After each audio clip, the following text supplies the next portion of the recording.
think we'll know about that possibly tomorrow? So I'm happy to take your thoughts and input on the guidelines and try to be as simple and fair as possible. Colleen, since we've never done this before, can we kind of rely on the Robin Hood people to kind of steer us into how this should be done so that we don't get everybody that lost some property wanting to claim a little bit of money? We've met with Robin Hood extensively. We've gone over just what I've said to you now about these families after January 1st. They were incredibly gracious, had a lot of good input and advice. They went then and shared with us applications from Ocean City, New Jersey, and other towns so that we had an idea about best practices in dealing with this kind of funding.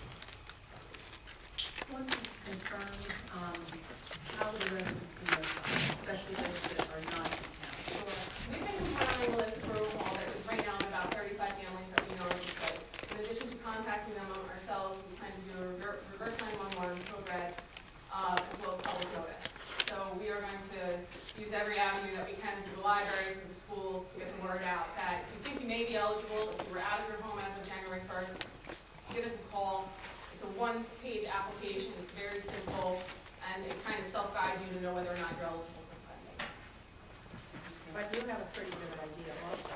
We have a universe to start with, absolutely. Yes, you do, because I saw the list and it's grown. What if there's money left over? What do we do with that? We've written a provision, and again, that came from the guidance of the Robin Hood Foundation, to put in a provision that after the first round of funding, there are still available funds that we would proceed to supplemental funding, so that folks who qualified the first time would be able to come back and say, yes, I got a $5,000 funding, but my bills are still $10,000, and we would have a second round of funding available until those funds are expended. The DCA set up guidelines for how all this is done. Can we follow those guidelines? Yes. Sounds good. So these aren't, we're following the leadership of Robin Hood. Yes. Who is, I know who Robin Hood is. Who are the Robin Hood people? I mean, what qualifies them to be doing this? They are certainly a very well-established foundation that certainly had a lot of experience during 9/11 to ensure that assistance reached lower-income folks. Is that when they started, 9/11? They predated that from a bit, but that's when they really got big. Okay. They started with the concert. That's what got some serious money together.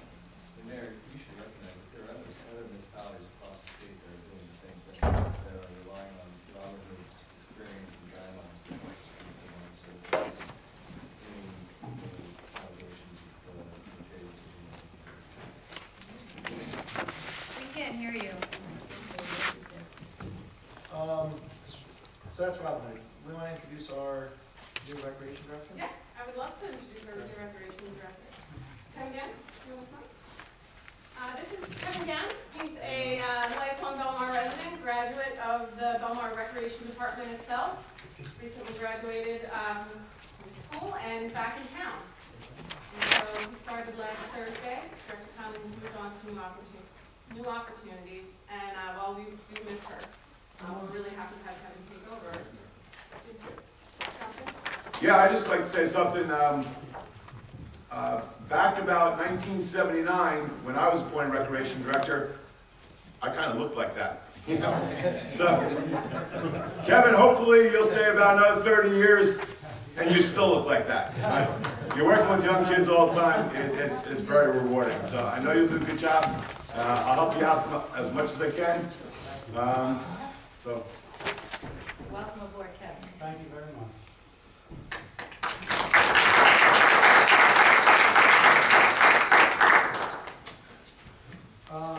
That's it for workshop discussion, unless anyone else has anything else. Next would be petitions. Any petitions from the audience for the council tonight? Any petitions? Next is approval of the minutes. I move that the minutes of the regular meeting held on January 16th, 2013, and the special meeting of January 30th, 2013 be approved as recorded, and that a copy thereof be posted on the borough's website. Second. Councilman Becky? Yes. Councilman Jordan? Yes. Councilman Dean? Yes. Councilman Bidley? Yes. Mayor Dyer? Yes. Next are our reports of our Council, you want? Can I start? those glasses on, absolutely. Okay. One thing I want to talk about is really not a report of a meeting or anything like that, but walking around town, we did a great job having the all the debris picked up by the contractor.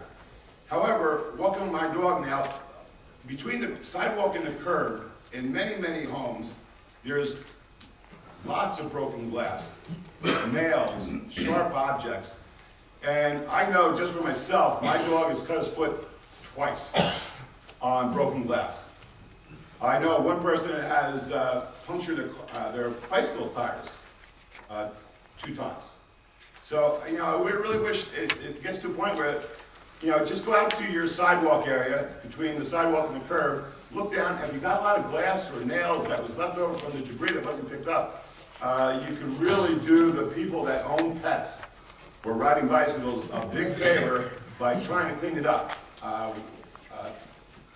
Be a cause for the pause. How do you like that? You know, so you like that? Cause for the pause. And if your neighbor, you might want to mention to your neighbor or the person down the block, because there's a lot of homes out there, properties that still have areas that have a lot of glass and nails. So that's one thing I've noticed.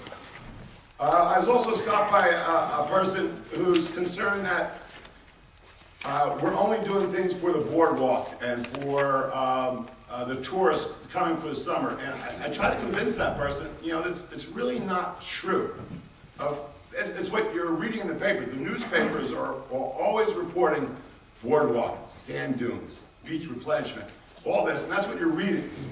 But the town of Belmar, we're still taking care of our residents. An example would be the 13th Avenue Road Project. That's, you know, that's helping the residents on 13th Avenue. If you go in here to our gymnasium, we just put in new bleachers, new wall mats, and that's for our kids. Our kids, not the tourist kids that come down in the summertime. The library, the DPW just fixed up the library, great. The library's back open and they're starting their programs again. Hey, that's for us, right? So, sure, the newspapers are writing a lot about the beach, but we are back to making Belmar a better place to be for the residents. Went to the Harbor Commission meeting the other night, and it was my first meeting since being appointed to the Harbor Commission in January. I was very impressed with our marina manager, Troy Vanderlyn. He really has a handle on it. He knows what needs to be done. He's getting it done. And he really feels that a lot of other marinas in the area are not going to be open in time for the summer, because he's already getting contacts from people as far away from Staten Island that want to come down to the Belmar Marina. And he really feels our DPW that's doing a lot of work down there, the work that they can get done, will be up and ready. They're doing the comfort stations, the 2 that were affected by the storm. They're going to be ready by April 15th.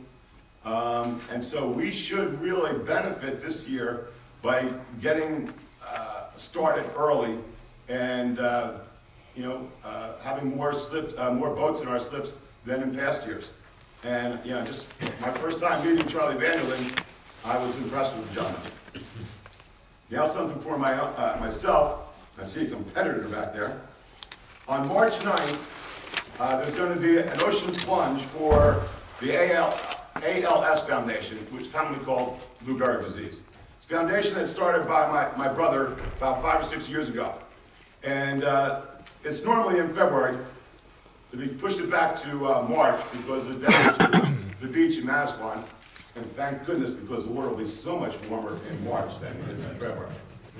So I will be contacting people, putting out slips, to try and sponsor me, because you're really going to have to pay me to go into the water.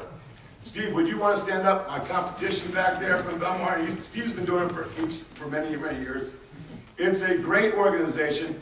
It's a horrible disease. There is no cure for it. And all the money doesn't go to research. It goes to the families of the people with ALS to make their lives a little bit more comfortable while the person is going through this disease called Lou Gehrig's disease. So probably the next meeting, or sometimes you'll see me in the gym or around town, I might have a slip of paper. I'd just like you to sponsor me, $10, $20. Steve. Steve has his own sponsorship. So that'd be great. And that'd be my report for today, Mr. Mayor. Thank you, Council. Council President? Thank you, Mr. Mayor. The autism program presented by our ADA committee on January 24th went extremely well with parents, grandparents, and school officials in the audience. The Balistrieri family did a superb job of explaining the behavioral manifestations and types of therapies available to children on the autism spectrum. Thank you to my committee, the Belmar School, for allowing us to use the auditorium, and Ray Claudio of the library staff, who assisted with setting up the technology equipment used in the PowerPoint presentation. The Belmar Women's Club, of which I am a member, made 2 borough-related donations of $500 each to the Boardwalk Project and the First Aid Squad at their February meeting on the 1st. Women's Club members are grateful to Christopher Brandel of Brandel's Restaurant on the Plaza for allowing us to use his restaurant for meetings and card parties since we lost Taylor Pavilion. I wish at this time to highlight the young people of Belmar. Last Friday, Councilman McGovern and I were invited to receive a donation from the St. Rose Grammar School boys baseball team earmarked for the Boardwalk Restoration Program.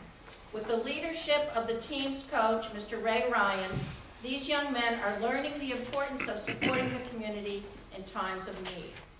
Another group I'd like to recognize is the Shell Kids of Belmar. These youngsters, with Hannah Doherty as their leader, paint shells and sell them. Profits are also donated to Boardwalk Relief. Hannah, her sister Claire, Julia Nicolay, Athena Komitas, and their many friends are really amazing as they set out to achieve their goals. I also wanted to mention that our library staff, members of our library staff, are interviewing residents and town officials about their experiences during and in the aftermath of Hurricane Sandy. I was honored to be interviewed by Ro Corbalak and Ray Claudio of our library staff. This is a fantastic project to record these accounts for future generations of Belmar. Also, I just wanted to comment on the Harbor Commission as well, following up what Mayor, sorry, that was a slip, what Councilman McGovern said, and we welcome him. We welcome him to our committee, our commission. Colleen Connolly forwarded me the following information, which I brought to the commission meeting. All of the debris is gone from the marina, and parking lot is now a parking lot again. The electrical power has been restored for the party boats, and the remaining areas will be repowered over the next 2 months. This is all from Colleen. Comfort stations will be rebuilt, as Councilman said, with our DPW. Dock repair is going out to bid in the next few weeks. So we're not only progressing on the beachfront, we're making great progress at the marina as well. The marina will be ready for the opening of boating season at the beginning of April. The Mayor's Wellness Campaign, which I chair, is hosting a Women's Health Expo Saturday, March 30th, beginning at 1 p.m. here in the Borough Gym. Health professionals will be on hand to discuss ways of staying healthy and strong as we age. That's all I have, Mr. Mayor. I got that right. Thank you. Mayor. Councilman Bean. Thank you, Mayor. This Sunday at noon is the Special Needs Hockey Winter Classic at the Avon Pond. All the participants are local special needs kids, though when you watch them on the ice, you would never know it. If you are around, please come out and cheer. It means the world to them, knowing they are supported and loved by the community. My little guy Alex is on the team, and though he's not ready to compete in the games yet, he will be with all the high school volunteers rooting for them on the boards. This organization, the Brick Challenger Stars, has turned these kids' lives around and gave each one confidence in themselves and is a godsend. I would also like to thank our sponsors at the Avon Pond, Bill Merkler, John O'Malley, Dave Kinsel, Lou Amato, Alec Taylor, Rob Wall, and Jim Bonner for once again putting it together and letting it happen. Thanks, guys. I'm very happy that the contracts went up on the Belmar website. Mayor, who was responsible for doing that? Colleen. Colleen. Colleen, number one, I had to over-request all this information, by the way, to get these contracts. So I'm very happy they're out there now. Colleen, are all the contracts up on the website? Yes, all the debris contracts and pumping contracts are up. Okay, when I did my request, I have a contract here for Broadco that was not up on the website. Because they were for generators, not for debris or pumps. Okay, so when we canceled the check, I have an email here that Bill Young canceled the check. What check was that canceled for? They were initially hired for pumps, they failed to perform, we didn't pay them, we severed the contract, there's no contract. So there was a contract though, but you guys actually signed a contract. I guess we did. Could it be possible to get that up on the website? I found it weird that, why was that one skipped? They didn't get paid for a dime of work because they didn't do a dime of work.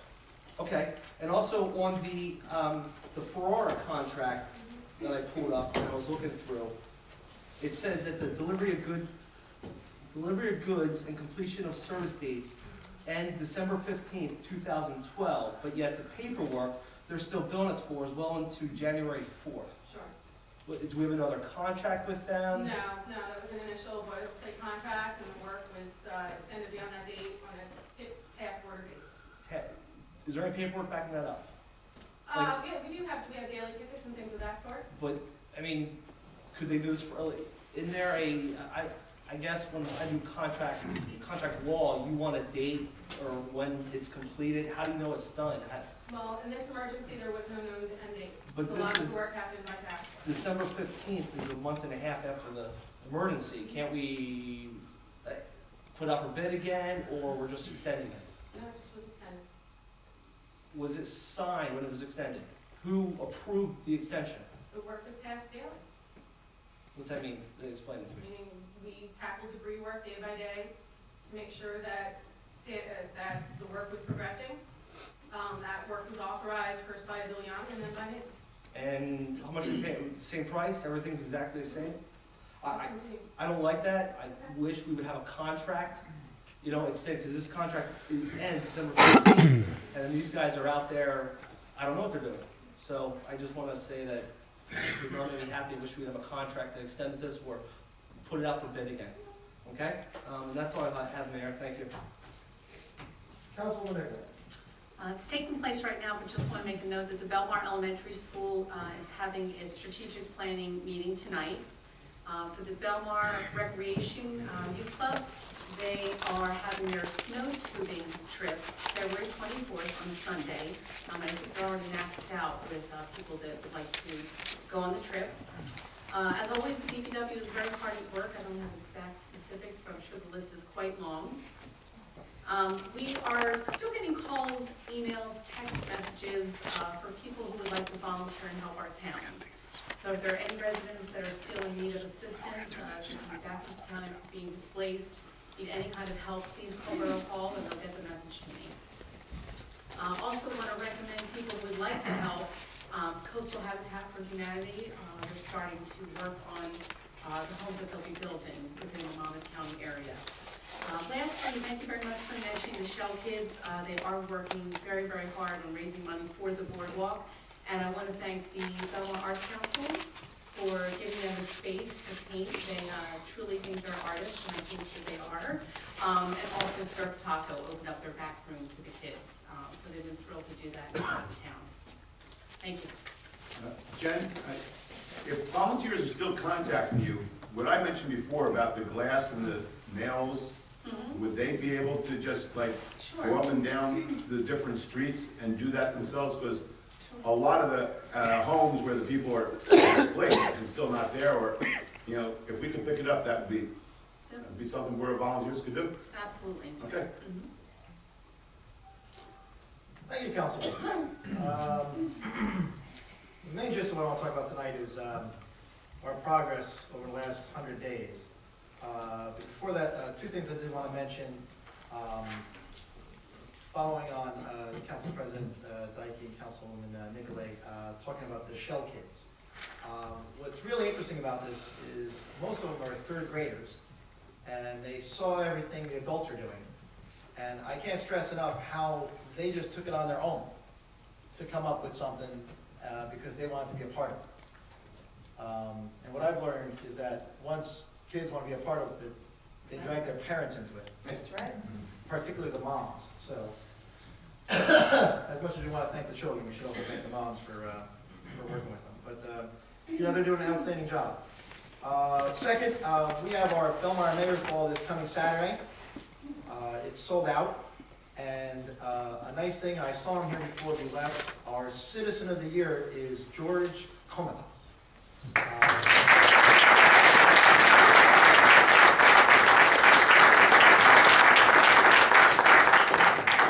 George is extremely embarrassed by this, which makes it even that much more fun. And if you go by the sign on Route 35, you'll actually see his picture up in lights. So if you see him, please congratulate him, embarrass him as much as possible. If you know George, you know exactly why he was chosen. You know, aside from being an outstanding Department of Public Works employee, he's also a volunteer fireman, volunteer EMS, shows up to any and every borough event, is as generous as can be, and of course, he's the son of Congress. Mayor, could I ask why the mayor's ball was taken out of Belmar? Good question. There is no facility large enough to house what we needed. To be honest with you, we probably should have went outside of the breakers. That was the closest one, but turns out we underestimated the response, and we're continually turning people away, so we probably should have went to a larger venue. But since there's no longer an establishment operating on the corner of 5th and A, there's no place really large enough to have it, unfortunately. So let's talk about 100 days after. And I just want to sort of paint a little bit of a picture, and I hope it will just give you a little bit of time to talk about this, of where we were and where we've come. Some of the things we faced initially, a lot of things we already know. Our town was inundated on October 29th. It left about a quarter mile of water in our towns at our peak. When we had 10 pumps operating under the supervision of our DPW director, we were pumping out at 60,000 gallons of water a minute, and it still took 6 days to get the water down. As far as debris, we will be wrapping this up tomorrow, and some of the numbers are on our debris. Typical construction demolition debris, over 20,000 tons. Last time I reported it was about 8,000. Over 20,000 tons. Regarding sand sifted and hauled back to the beach, over 111,000 cubic yards of sand. Here's another one that's not very nice to think about, but over 35,750 gallons of hazardous waste material were removed. I think that included some of those old paint cans that kind of made their way out onto the sidewalk. There are some other numbers, but it's been a tremendous effort, both removing the water and all the debris, and having our town cleaned up. And I've had the opportunity to visit some other towns up and down the Jersey Shore, and not that you ever want to make comparisons, but our debris removal is equal to or better than any other town out there. And again, this is 100 days after the worst storm we've ever faced. One of the things that we sometimes forget about, because it's been a while, is that we, at the same time we were doing that, we also fed thousands. We closed thousands. We cleaned out hundreds of basements and prepared our beachfront for a brand new boardwalk. On January 9th, with the assistance of Governor Christie, we started that boardwalk construction with the first piling. Right now, our pilings are past 12th Avenue going south. So they're going to be going all the way to really to almost Spring Lake, so we have another 9 blocks to go. And that's a little over 3 weeks. So they're making tremendous progress. Just to give you an idea how much progress they're making, the pile driver themselves is called Linden. They're the subcontractor to Epic Construction, who is the low bidder, who's doing a phenomenal job. They're going so quickly that the amount of pilings budgeted on a certain number of day basis, they're burning through them. So now Epic is going out and trying to establish more pilings to keep these guys, basically keep them well fed, because the amount of time it's taken them to move is pretty quickly, or pretty quick. Also, you'll see that, well, you're not supposed to go to Ocean Avenue, but if you did go there, you would see that there are girders already installed down to 11th Avenue as well, so that's about half the town. They're putting the stringers on top now, closer to the northern end, and then the decking itself is already been ordered and delivered. It's going to be brown, and it's got an interesting name. It's called Spiced Rum. So I've been getting several emails and text messages about some of the more interesting activities people want to do with spiced rum as a boardwalk. Also, by the numbers, give you an idea of what we're looking at this coming summer. Our beach badges, beach bail sales, year to date are up 48% over last year. Remember, we have no beach and we have no boardwalk yet, but up 48% over last year, which I think is an indication of how busy we're going to be this summer. And that's one of the things we've been talking to our businesses about, is to be prepared for this upcoming summer. And I know that Colleen met with our businesses on the beachfront, on the boardwalk, about trailers, to have them up and running so that them and their families can make some money this summer season, but also to be able to provide services to the visitors when they come.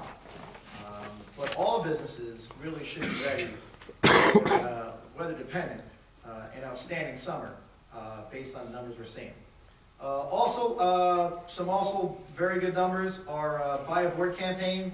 Last week we announced that we had raised $400,000. That number is now stale. It's actually $430,000.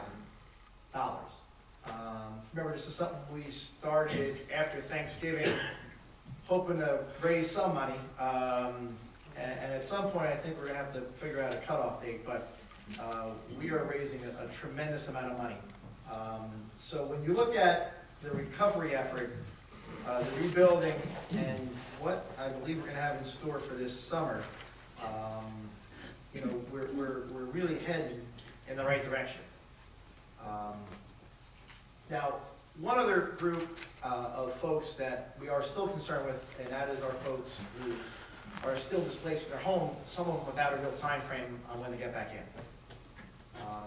Colleen mentioned the Robin Hood Foundation and other money we have, so hopefully we're going to distribute about $230,000 or $330,000 to pay for bills, not cash. We're not able to do cash, but we are able to pay bills to make their lives a little bit more manageable. As far as what's already been distributed through the gift card program, which is now completely out, that Kelly Williams ran and did an outstanding job under pretty difficult circumstances. We distributed $73,000 in gift cards to 227. So again, as we look at the tremendous job on the cleanup, on the rebuild, you hate to say this because who knows? I understand there's a storm coming, but right now our construction is a little ahead of schedule. Knock on wood. And I gotta tell you, Epic Construction, who I never heard of before, who's the lowest bidder by far, is just doing an outstanding job. But we also are always cognizant of the fact that we have to take care of the families here in town, and we're going to continue to do that as well. Next, I just want to, in the same context, address some of the false allegations, rumors, and other political nonsense that seems to have become interesting both in town and in the newspaper. First one I want to address is the contractors that were chosen. First one being Ferrer Construction. Once the storm hit, there was no playbook on what to do. but we were in a great position and that we had outstanding, I say, none better than, an outstanding management team in Belmar. In our business administrator, Bill Young, our Captain Drew Heisman, who was here in lieu of our chief, and our director of public works, Mike Campbell. And I tasked Bill with getting the water out and cleaning the town up. And as a manager, I held him accountable for making that happen. And he did a remarkably good job. Again, if you talk to other towns, and never want to compare, but if you look at what they've done, we were far ahead of anyone out there. Although 100 days later, most everyone's caught up to us. But Bill did an outstanding job choosing those different contractors. Now, the contractors he did choose were eventually going to cause me a political headache. And I knew that at the time. But I also know that with leadership comes political consequences. And I was willing to take those. And I'm willing to take them today. Because I fervently believe we did the absolute right thing. And I think the proof is in the performance. You don't got to take my word for it. Again, can't go up to ocean everything. But if you did, you would see what we've done. And I've even spoken to folks in the press. And I said, look, take out the white pages, call anyone you want in town, and ask them how they recovered. Just pick a random person. Overwhelmingly, people thought that we did a good job. Again, when they think we do a good job, they say me. It was never me. It was our management team that did a great job. Now, the reason why I was going to take a hit for Ferrer is because they had, the owner, who I know, had contributed to my campaign when I ran for mayor successfully in 2010. Now, I could have told Bill that we couldn't use Ferrer, although it was a suggestion, because of that political hit I was going to take, say, 90 days later.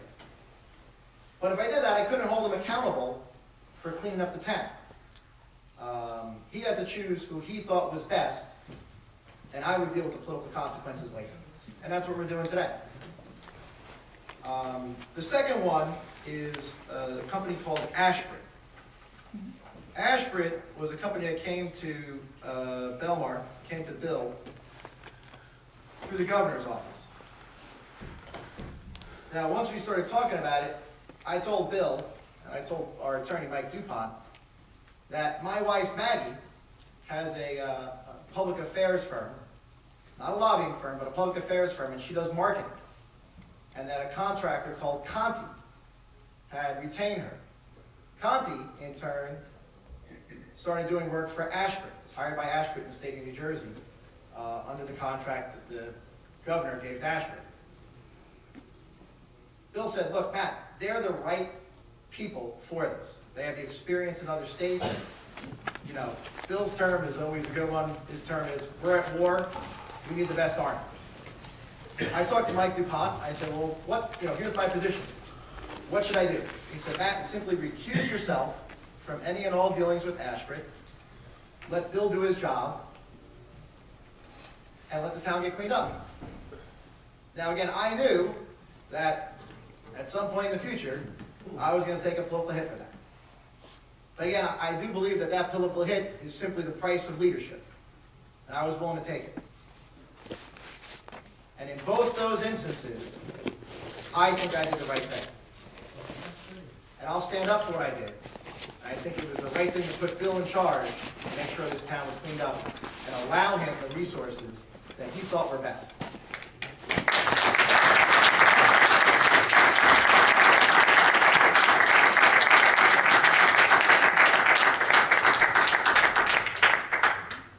And when you look at the decisions we made in the middle of, again, something that had no playbook.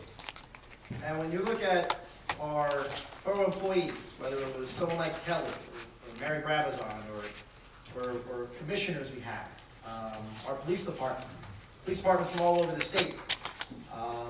And to give you another example of management, You know, our Captain Heisman told me, Matt, our cars are shot. They're done. I need to go buy cars. Can I go buy cars? I said, yeah, absolutely. Go, whatever you think is the best thing. You're in charge. He's like, all right, Matt, well, I just need to know, you know, I'm looking to buy it from this person. Look, buy it from whoever you think is best. And I think we did an outstanding job. We had no loss of life, no serious injury. And we had a great police department that protected our property when we had no electricity for some areas 8 days, some areas 10 days.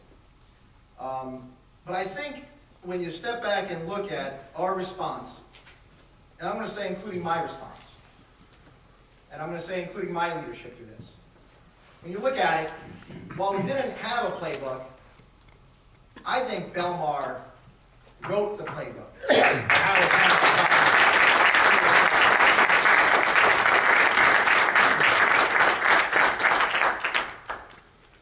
So that concludes my report, my 100-day report on Sandy. I look forward to our 200-day report on Sandy. That's all for me. Next is public session on our resolution calendar. If you have any comments, questions, this is just pertaining to the resolution calendar itself. Yes, sir. Yes, Charles Polk. Stand up to the microphone, please. Charles Polk, 1501 Ocean Avenue. You know, some of these resolutions to me are not very transparent. That first one, I don't understand. You know, where it claims that legalized games of chance and application, I don't know what they're talking about. And there are several others. Another one, resolution authorizing refunds. I don't understand what that's all about either. I mean, to me, it's not transparent. Maybe it is to you, but I think a lot of us are looking at these things and are saying, what does this mean? Well, So, typically, like for instance, a game of chance could be a 50-50. well, if it's just that simple, then I don't know why it isn't spelled out, but, you know, okay. Or it could be a type of raffle. But the law says that you have to... So you're talking about lottery too, right? I don't know if someone could run a lottery. I don't think they can. It's for the casino night, raffle Right, licenses. casino nights, raffle licenses. It doesn't necessarily have to be money. It could be winning a big screen TV. But you're not permitted to do it unless you get authority. Usually it's only for nonprofits, fundraisers, things of that nature. I mean, like that one, resolution authorizing the transfer of appropriation reserves as permitted. I'm just saying, you know, do I object to them? Maybe not, but I don't understand them. So, if you don't understand them, you know, I'd like it to be a little more transparent so I would understand it. I may agree with it, you know, but I'm not saying that I object to it, I just say I don't understand it, that's all. So when you say, should we approve these resolutions, what am I approving? You know, it's like a bunch of language that, you know, I don't know, could be pretentious, I don't know. You know, I'm confused. And I think I'm not the only one. I think there are some people maybe in here that probably don't know what these resolutions mean. So rather than give a rubber stamp to them, you know, I'd like an explanation. You know, I mean, even if it doesn't involve me, I think, you know, I would like an explanation, that's all. But I mean, a lot of these, you know. You have my copies. You want mine? Do you want more details? Well, these are, they each have individual one. And we have a folder of the resolution. So you have a folder resolution to take a look at. Take a look at it. You have mine? All right, thank you. It's not that exciting. I can't look at the whole thing tonight. Be ready for the next meeting. Any other questions, comments on the resolution calendar? Yes, Steve.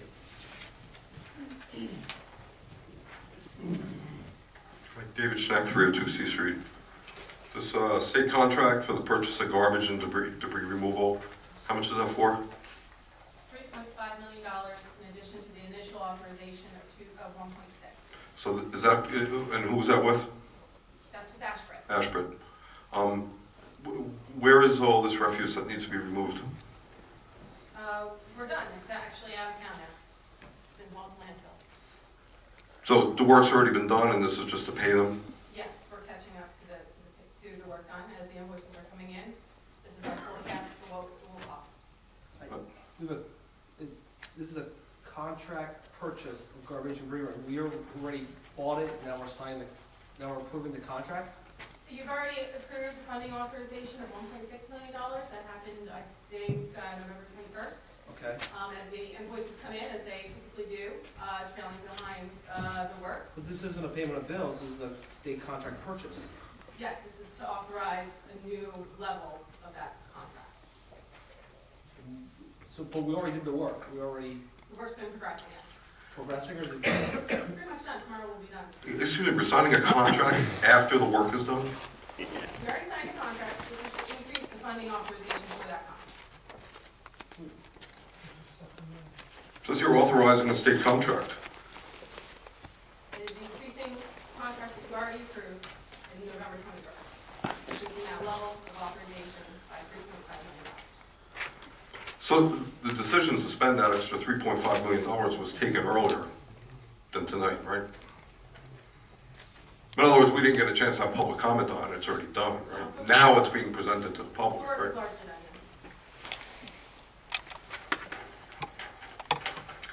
yes. Mayor, if you knew you were going to take a political hit over this 3 months later, why didn't you tell us 3 months ago that your wife worked for Ashford? Why do we have to learn about it through the newspaper? Like, if there was no newspaper article, were you ever going to tell us? It was public information. Well, I learned through a newspaper article. It was never talked about here. No, I recused myself, that's Stay why. All People right, asked me why I recused myself, I explained it. all right. And just one other clarification.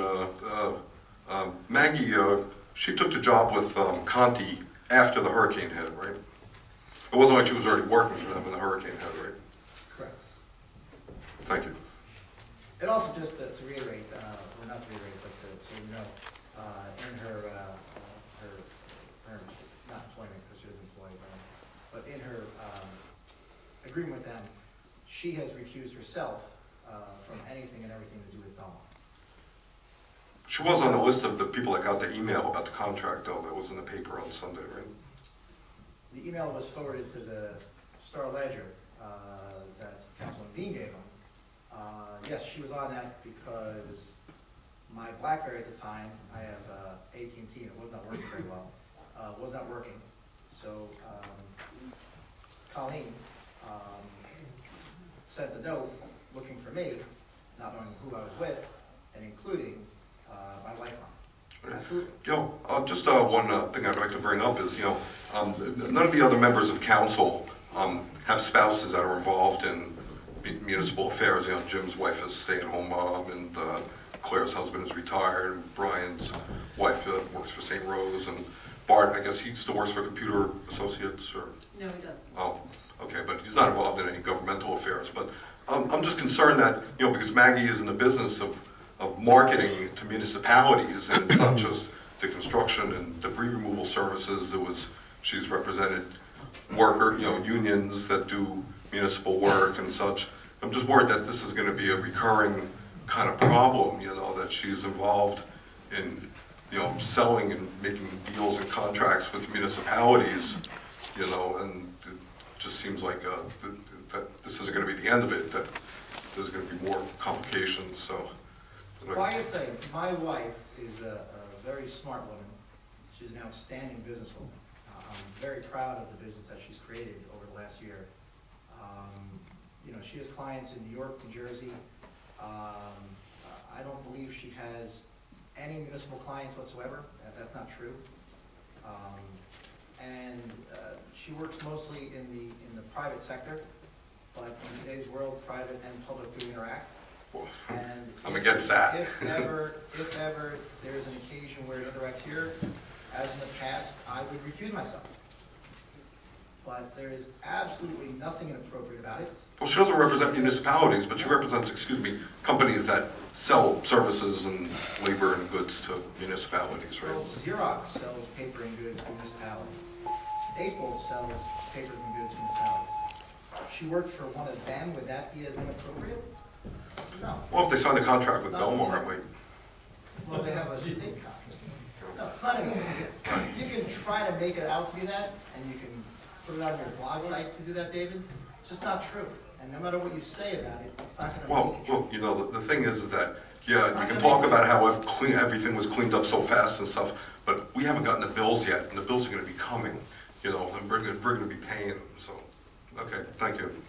Mayor, since you brought up this email and called my name, can I ask you some questions about it? Usually on the resolution calendar, but okay. You had said that the email I have here has you, Bill Young, your wife, and Laura Matos. Who's Laura Matos?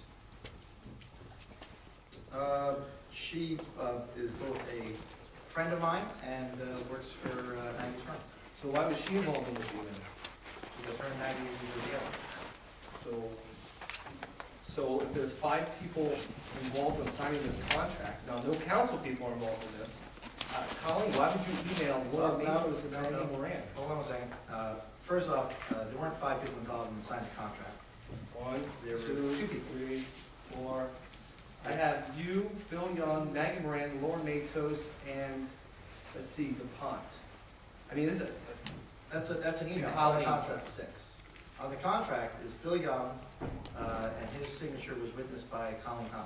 Well, that's great, but I'm just wondering why Maggie Moran and Laura Matos are included in the contract when even none of the council person's on there. They're not included in the contract. Well, they're included on the email about the contract. Are they included in the contract? Yes or no? Are they included in the contract? Bill Young signed the contract, November 8th, Okay, okay? so he's included, and Right. Colleen's included. To say anyone aside from those two is included is untrue. All right, so Like these David, people you can didn't- say it as many times as you want, it doesn't make it true. So these people didn't really get this email. Obviously, they got the email, they really weren't in the contract. Okay, that's fine, but Okay. why would you even include them on the email about this contract? I already explained that, I'm not gonna explain it a second time. Okay. You know, I wish I would have been included on this, I'm just a councilman. But I got it, I don't copy, Were other council members included on it? doesn't look like it, it looks Okay, like well, do you 1, feel 2, like 3, you 4, were 5, left off? 6 people, yeah, because I emailed you about that too, asking for copies of the contract, and you basically told me to go pound sand. Let me read that one? Sure. Let me get it here.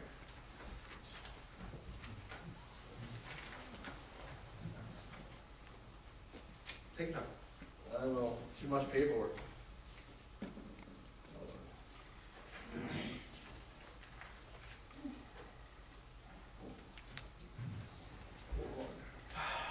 Yes, go ahead, while he's looking Yeah, for his I'll- paperwork, if it even exists. Can I comment on what you said? Yes or no?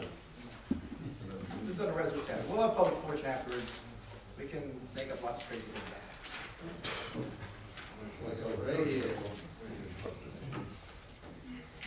I wrote, Mayor, I'm concerned with some of the contracts that I've heard have been signed. I'm also informed that the generators from Morocco now being placed in another company. I would like to know what contracts were signed and how much and when, where the money is being appropriated from, since no vote was held to provide you with these funds. That's all from the DCA. What date was that? That was, let's see, November 11th. November 11th. Yes, the contract was signed November 8th. November 11th. Let's see what's going on in Belmar on November 11th. There, don't, We had no power, so hold on. we So- had the water out, So- we're cleaning up debris. I got We it. had the National Guard. So we had the basically, state Mayor- troopers from Mississippi. Mayor, it, So we would get it to you in due time. that's fine, but Maggie Moran and Laura got it right away.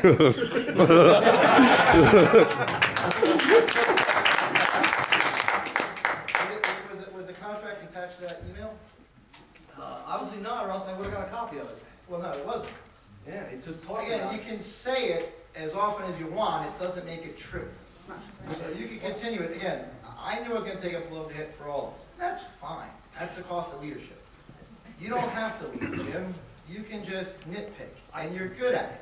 So I congratulate you for that. Actually, but it's not leadership. This wasn't even You me, know, this, I mean, it's, I got most of this from the Star Ledger. I don't know how I'm you even gave it involved. to him. What are you talking about? You gave the Oprah request and you gave me the email. I'm sorry, I gave it to You're him, not Mayor. that I clever. gave it to him. You're not that clever. I gave it to him. You're not that clever. You know what? I admit to it. Good. Yes. Thank you. You're welcome. Mike Seebeck, 110 Second Avenue. Good evening, Mayor and Council. I would actually like to read the email. This email is from Colleen Connolly, November 7, 2012, at 1:25 p.m. Have been in touch with reps from Ashbrook and Conti. 1 p.m. Thursday meeting at Borough Hall on the Ashbrook contract. DuPont has received and 100% comfortable with.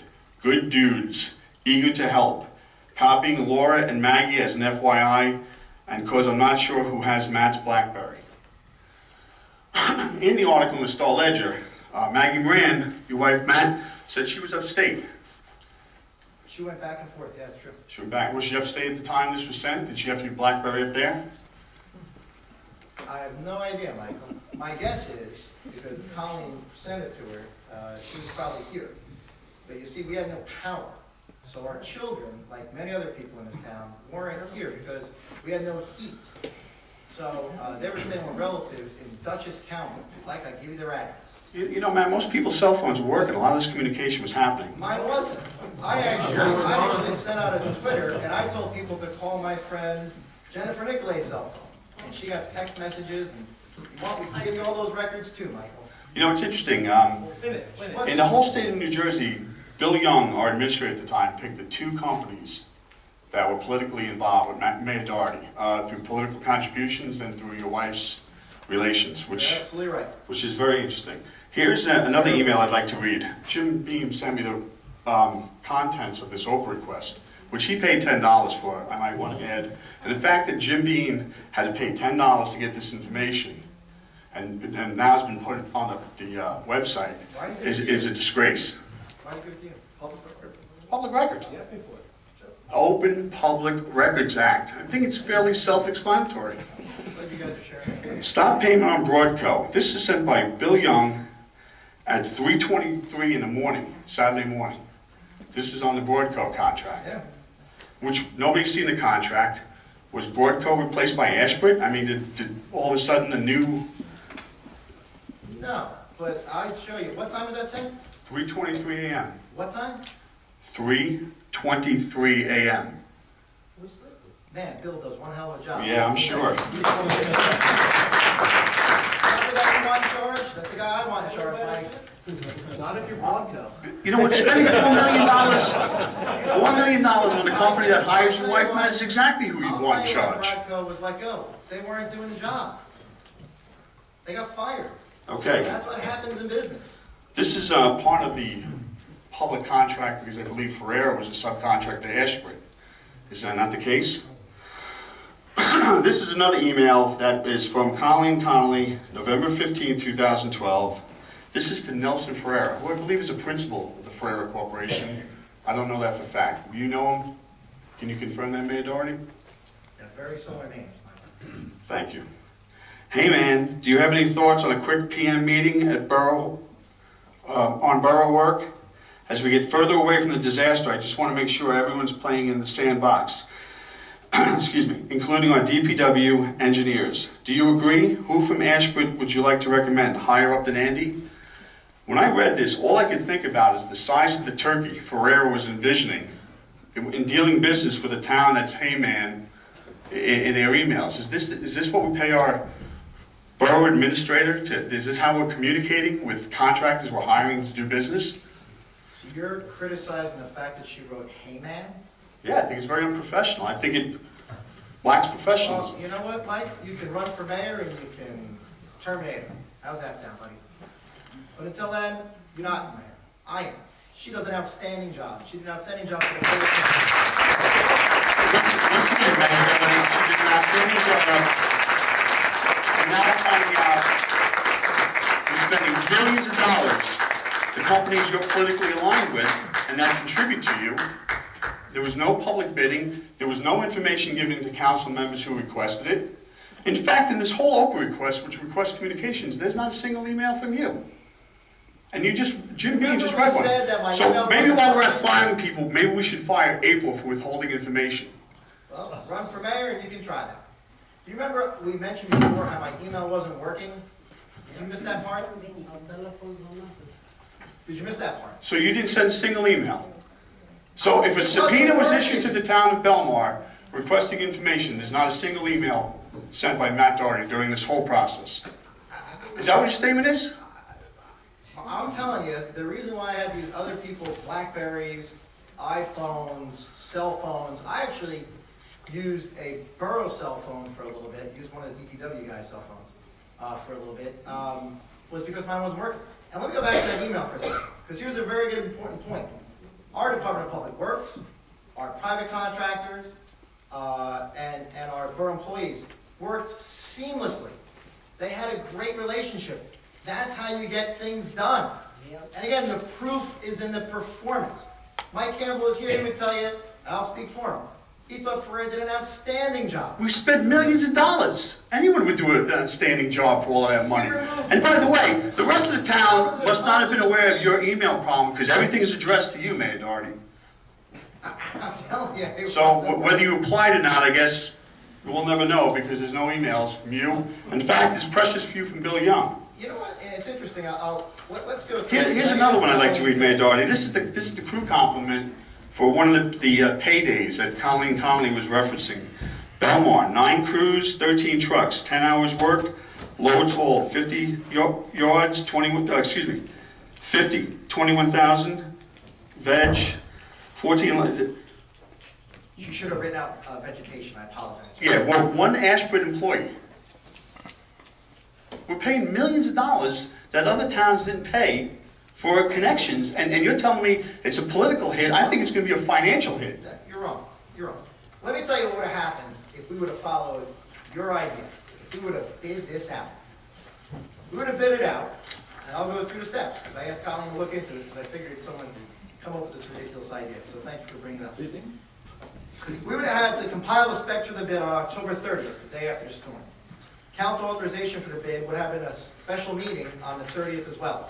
We'd have to put an issue notice to the newspaper on the 31st, publish it in the newspaper on November 2nd. That would start a 10-day clock for the bids. We would have opened the bids on November 13th. Technical review would have been November 13th. Council approval with a special council meeting would have been November 14th. Posting of bonds would have been November 16th. And notice to proceed would have been November 17th. 19-day delay. That's what you would have had. You would have had 19 days of water in the streets, 19 days of debris piled up. That's what you would have had if you were running this place. Mayor Doherty, we had a contractor on site day one. It was Broadco. It wasn't Ashford and Ferrera. And Broadco was terrible, so we fired him. Ask St. Rose how Broadco's doing. Mayor Doherty, are you familiar with Sean Darcy? What's that? Sean Darcy. You know who Sean Darcy is? Sure. Who is Sean Darcy? Friend of mine. Oh, was he Laura Matos' husband, I believe? Yep. Because, again, you claim that there's no relation to you and Ashford and Maggie Moran with Belmar and Belmar doings, and we're releasing our draft press releases about the Ashford contract to the very people you claim we have nothing to do with. Well, I will tell you that. And you didn't recuse yourself in discussions. You discussed it long and hard and said all this wonderful stuff about these contractors and all this stuff, and then it came out in New Jersey Biz that Maggie Moran had a relation to this, and that's when you finally didn't vote on the contract. Not true. Not true. I Well, discussed meetings it are taped, Matt. You I told Jim explained- Beam he should step down when he had an apparent conflict, not an actual conflict. You had Councilor DuPont strike his vote. No, he did it on his own. Oh, maybe he did. No, he did. But with you, the truth isn't very clear, is it? I think these emails are crystal clear. No, no, they're not.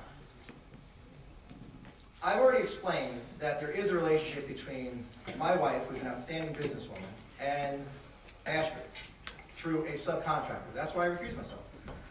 Matt, she got $4 million worth of business for her firm that she represented. She's wonderful. We're paying for it. I knew I was going to take a political hit by Bill Young choosing Ferrer and Ashford. And I said, you know what? That's the price of leadership. You know, Mayor Doherty, it doesn't sound like you took a political hit. It sounded like Bill's objectivity was tainted by your political interests. That's what it sounds like. In your world, that water would have been on our streets. Two firms, bullseyes each time, political affiliations. Mayor Matt Doherty. Millions of dollars You're spent. You're And we, absolutely right. and I just found out, okay, you know what?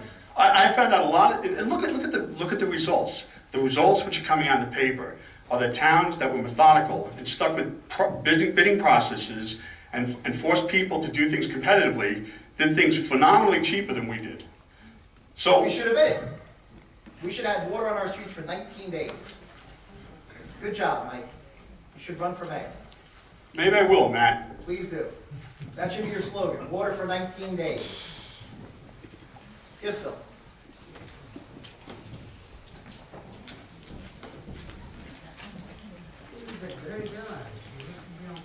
Bill Young, 303 9th Avenue, Mayor, Council, Business Administrator, Counselor, Chief.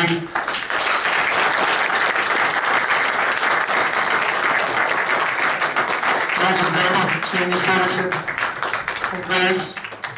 I hired Broadco, and I fired Broadco, because they sucked. Language. Ashbrook. What's your language there? I'm sorry, buddy. Okay, I'm a taxpayer right now. What's your language? Don't worry about me. I hired What's your Ashbrook. language, fella? Hey, guys. Just Sit what's down, your Tom. language? Tom, sit. Relax. Use other words there, Junior. This is not your chance to speak. And I hired Nelson Ferrara because of performance. Nelson rock and roll. Tom. One more word, that'll be it. Nelson rock and rolled up in Boundbrook during that disaster. I needed to hire professionals who knew what they were doing. People that didn't know what they were doing, I wasn't going to deal with. We're at war. We won the war. And if Brother Seaback took a look at Ocean Avenue, a bomb went off. As you said, we couldn't let the water in there for 19 days. We'd have vermin. We'd have rats. We had a shark in front of Mike Campbell's house. It was insane. We took the right steps. You led the charge. You did the right thing. And if I was in a foxhole again, I'd want you in my foxhole. Thank you.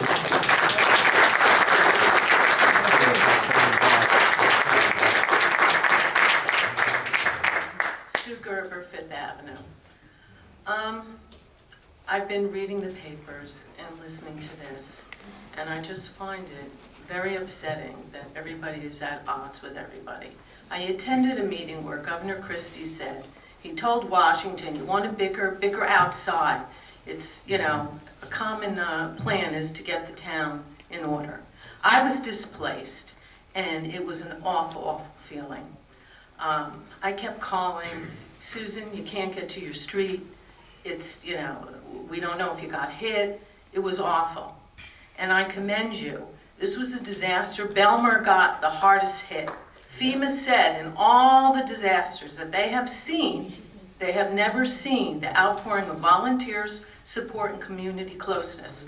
And when you have a disaster, sometimes you can't always play by the play. I don't care. I don't need to know the details, whether you were right, whether you were wrong, or there was something not so kosher, okay?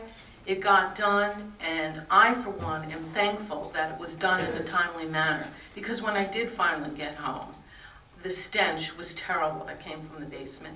And every day I knew I had 50,000, well, I didn't know I had 50,000 gallons of water at the time, but I knew from 8th Avenue, Susan, we just want to let you know, when you get home, there's going to be water at the second step of the basement, maybe, you know, hit on the living floor. The stench was awful. And the more that water sat in my house, the more I knew damage could be done.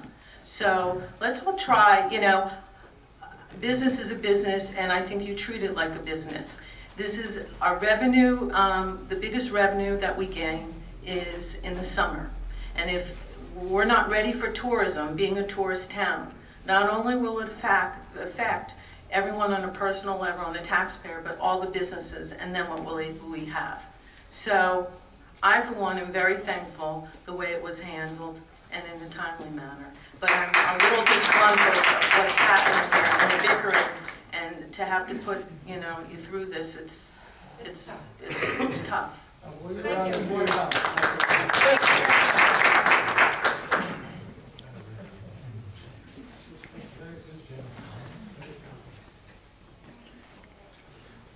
Bill Murphy, 219 2nd Avenue. I thought that Ferraro did a great job in the beginning. I think that the town was cleaned up. There was a lot of emergency services that just went on for days, and you know, the town appreciates that. Once the emergency was over, which you know, took some time, I started noticing that there was a lot of work being performed, and it was going on for long periods of time, and they were cleaning things up and did a good job. But I also noticed that nothing was going out to bid, and that was a great concern of mine. And today, it actually turned out that the town of Manasquan went out to bid, and bids were received today for a very similar project of what Belmar did. It was taking all the sand, screening it, and putting it back into place. My company was one of the bidders on the job, so I went through the bid specs, and it was extremely similar to the situation that Belmar had. Take away all the debris, sift the sand, put it back in place. They had approximately 90,000 cubic yards of material that needed to be sifted. I believe you said that Belmar had 111. On the bills that were on the website, they were very helpful today. I noticed that we paid a combination, I think it was like $1.4 million to have this work done. And as you said, November 17th is when you could have went out to bid. I'm sorry, December 17th is when you went out to bid? No, the only thing we No, I'm sorry, November 17th. The only thing we bid on was the boardwalk. Okay. We are still, just so you're clear, the state of New Jersey and the borough of Belmar is still operating under a state of emergency. Hasn't been lifted. Okay. I mean a state of emergency where we're not operating with power. You know, you can get emails out. You got emails out 2 weeks later. We had lights on in Borough Hall. Things were operating. Yes, we were very extremely busy, but you know, people were in place to send bids out. Papers were getting notices for bids, and a lot of bidding was being done in that period of time. So you said that November 17th is before the only time that you could have gotten a bid. Manasquan gave it a 30-day deadline, similar situation to Belmar. So if you got the bidding ready and awarded November 17th, the work would have been completed December 17th. When did Manasquan go out to bid? They went out to, the bids were received today. 11 o'clock was the bid reading. So they went out, they had their bids received today. Our sand has already been sifted for weeks. But as you said, if we got together and worked, you could have had bids ready by November 17th. The bidding process could have been awarded. No, what I said was that if we'd followed Mr. Seebeck's idea, which again is a terrible idea, we wouldn't have hired Ferrer, we wouldn't have hired Ashbridge, we wouldn't have hired the pump companies, we would have went out to bid. And no one would have been given a notice to proceed on the cleanup, just the cleanup, until November 17th, the absolute earliest, which means we would have had water in our streets for 19 days longer than there were. Okay, as I mentioned earlier, I didn't have a concern over the immediate emergency services that was provided to the town. I think that there's extreme complications in your involvement, your wife's involvement, but that's all I'm going to say about that. It's only complicated because you don't understand that I'm trying to make it simple for you and you don't seem to comprehend it. Very simple. You can twist it as much as you want, Matt. Very simple. Let's get back to the scenario. That's why I recused myself. Okay, we have 90,000 cubic yards being screened, and the bill here is showing less than 90,000 cubic yards. In Manasquan had 90,000 cubic yards. In Belmar, the bills that you brought up were much less than that 90,000 cubic yards. I don't know what they are to date. And I figured we're paying about $1.4 million to have around 80,000 cubic yards that's billed per your website. The price is $1.4 million. Today, bids were received in Manasquan for the exact same work or very similar, and you should pick up a pair of the specs. It might help you in the next bidding process. Hopefully we never have to bid this out. or any job that you might want to bid out. Bid out That would every be job. nice if you started bidding jobs out. We bid out every job except emergency work. Okay, so their bids came in at $237,000. That is something that each member of the council, our council, and you should deeply think about who's paying for this. And it's not just the people in this room or people in Belmar, it's everyone, because it's gonna be federal money that you guys spent. That it cost $237,000 was the low bid in Manasquan, whereas we didn't, on your billing, you didn't have that even close to that amount. It was $1.4 million. That's something that you're gonna need to explain to the people. Thank you.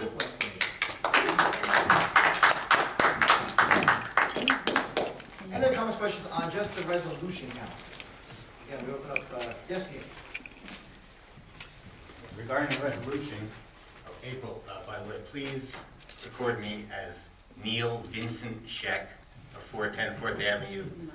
I understand from reading the letters to the editor of the Cook Star that someone has somehow would confuse me with someone else named David Schneck.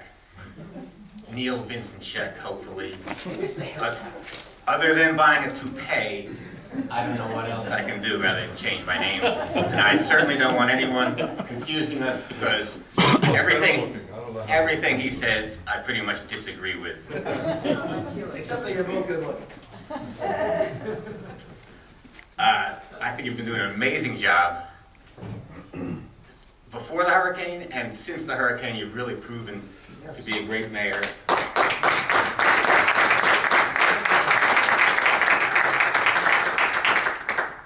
And hi to my friends out there on the internet, and Larry and Becky and Wolfport, Oregon. Vote yes. Yeah. I'm Jared Renshaw. The other Schneck, or Scheck? Alan. Well, I might be leaving before this ends. Just one thing, that this nice lady said that it's okay if maybe some of it wasn't kosher, and I'm a Jew, so everything has to be kosher, okay? So I insist.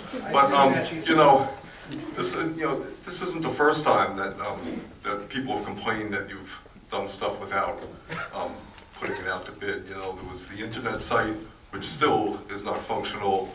That was $11,000. There was no bid put on that. It was the same company that did the Democratic Party website for Belmar, your target marketing, right? And the website doesn't even work. All the archives are still missing. I've been complaining about this for months, And you hired a business administrator. I'm sure she's fine. Not a no help wanted ad. You had the business administrator before that. No help wanted ad. We're saving a lot of money on help wanted ads, But there does seem to be a lot of, you have a big Rolodex, so you have a lot of friends. So it seems like we never have to put anything out to bid or put any ads in the paper because you just know all the best people, don't you? So, That's right. All right, thank you. Any other questions, comment? Yes. Okay. Sam K, 414 7th Avenue. I'm still not back in my house, but I hope to be there soon. I hear a lot of complaints about you. A lot of complaints, but I never heard of anything that you do right. As far as I'm concerned, you do a lot of things right, otherwise Belmar wouldn't be put on the map the way it is today.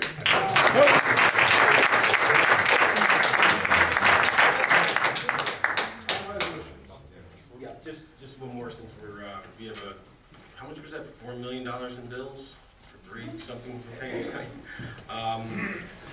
Just another note. I saw Ferrera putting down stone in the marina area, grading that off. Was that part of a contract, or is that just kind of like an add-on service? No, it's part of the Ashford contract. They subcontracted for Ferrara, and that was the final step of that debris station, returning it to Okay, and then I saw Ferrara clean up down at the marina some further debris along the bulkhead and stuff like. Was that a separate contract, or is that part of the Ashford contract? Okay. can I ask, why didn't any of that go out to bid? It wasn't an emergency. It wasn't, we have it, it was leveled off. It could have been, you know, bid out. At this project that was bid out today, there was 19 bidders. That's providing competitive bidding, which saves the taxpayers, in this case, millions of dollars. And I would like the council to address how we're not going out to bid on this, because I think Matt has to recuse himself, but do we have anything out that's saying the stone wasn't an emergency, but it's an expenditure that we didn't go out to bid? The cleanup along the bulkhead, the Silver Lake, they're still working there. How come that didn't go out to bid?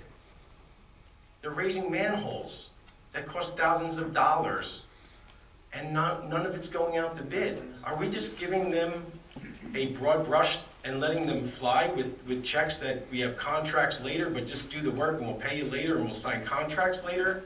I mean, how are we running our town? We are running our town extremely efficiently and responsibly.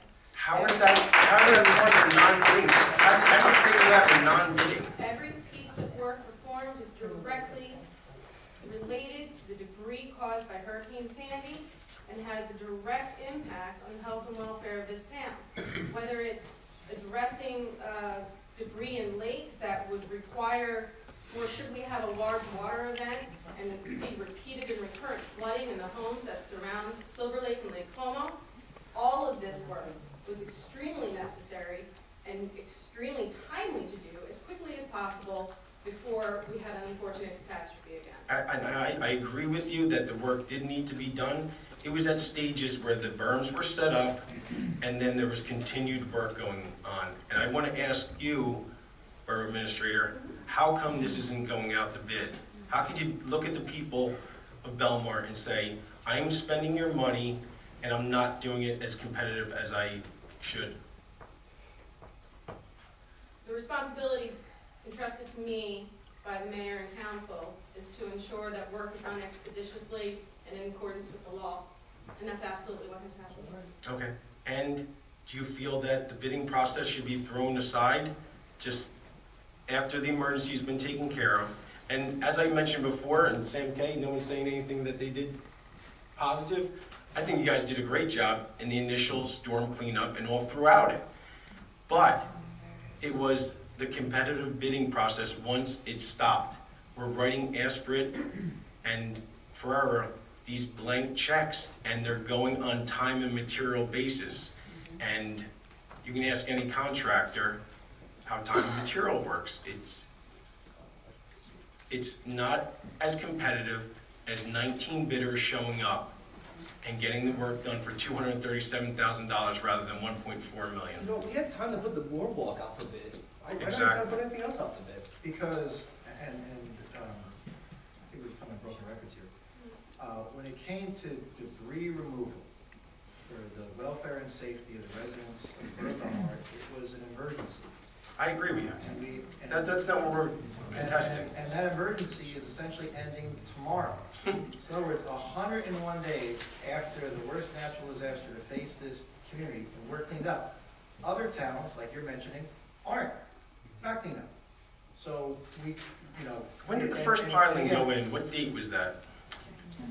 January 9th. Okay, so that would have been later than December 17th, when the town would have given the contractor 30 days to have it. November 7th. Well, it was November 17th. The contract was for 30 days in Manasquan to have it cleaned up in 30 days. It would have brought us to December 17th. Allowing your pilings to go in on time, not missing any work, getting that schedule in, and saving us $1.2 million. 50 days. I disagree. You would still be, if we followed yours and CBEC's idea, it's not, we would have been underwater for a longer amount of time. I'm not saying, Matt, you're missing it, you're twisting the facts. The nice thing too is the folks who are the first in line to criticize and the last in line to help.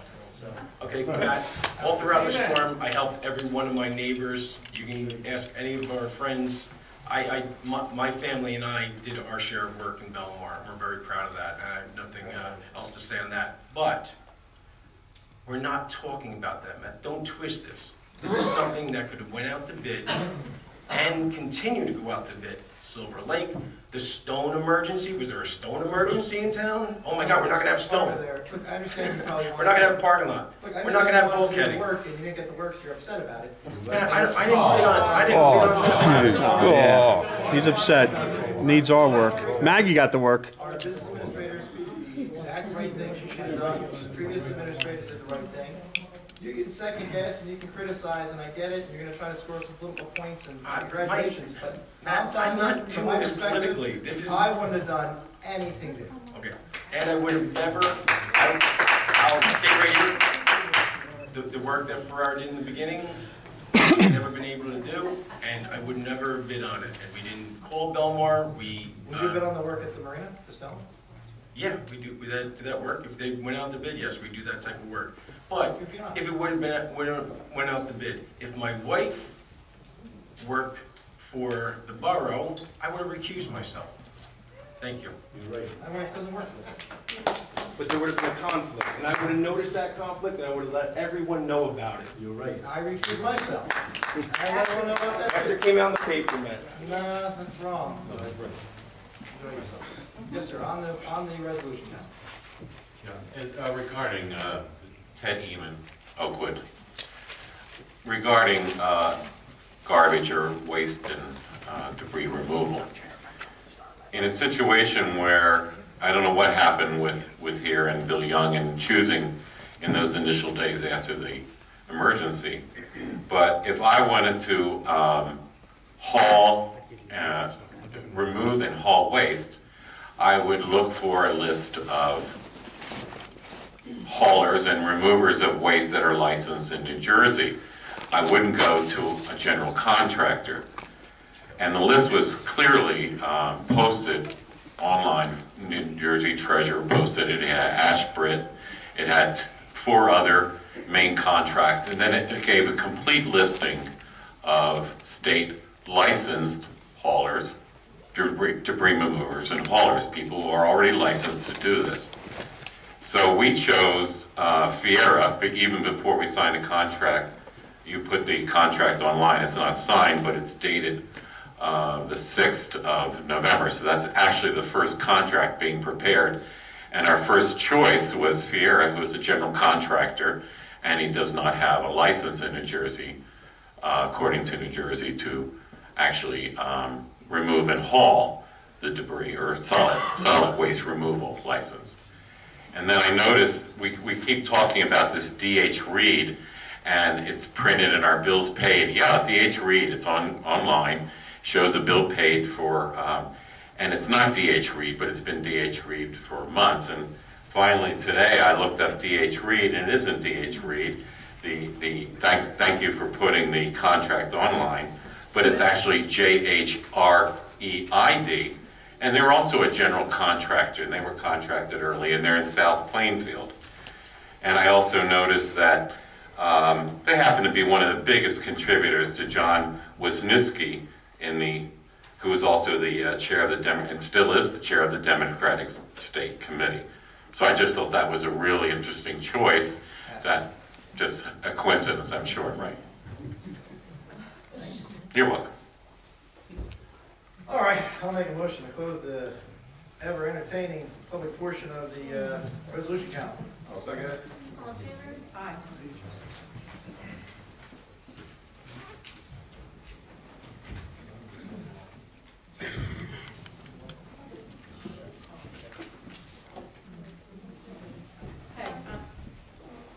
Okay, Do you have a motion to approve the resolution authorizing the payment of bills list?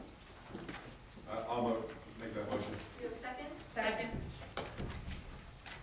Councilman Maggie? Yes. Councilman Governor? Yes. Councilman Dean? Yes. Councilman Nicolai? Yes. I've already abstained. Do you have a motion to approve the resolution permitting special permits for social affairs for the Friendly Sons of the Shillelagh? I'll make that motion. Second. Councilwoman Dyke? Yes. Councilman Governor? Yes. Councilman Dean? Yes. Councilman Nicolai? Yes. Do you have a motion to approve the resolution authorizing state contract purchase of garbage and debris removal? I'll make the motion. Second? Second. Councilman Duffy? Yes. Councilman Miller? Yes. Councilman Dean?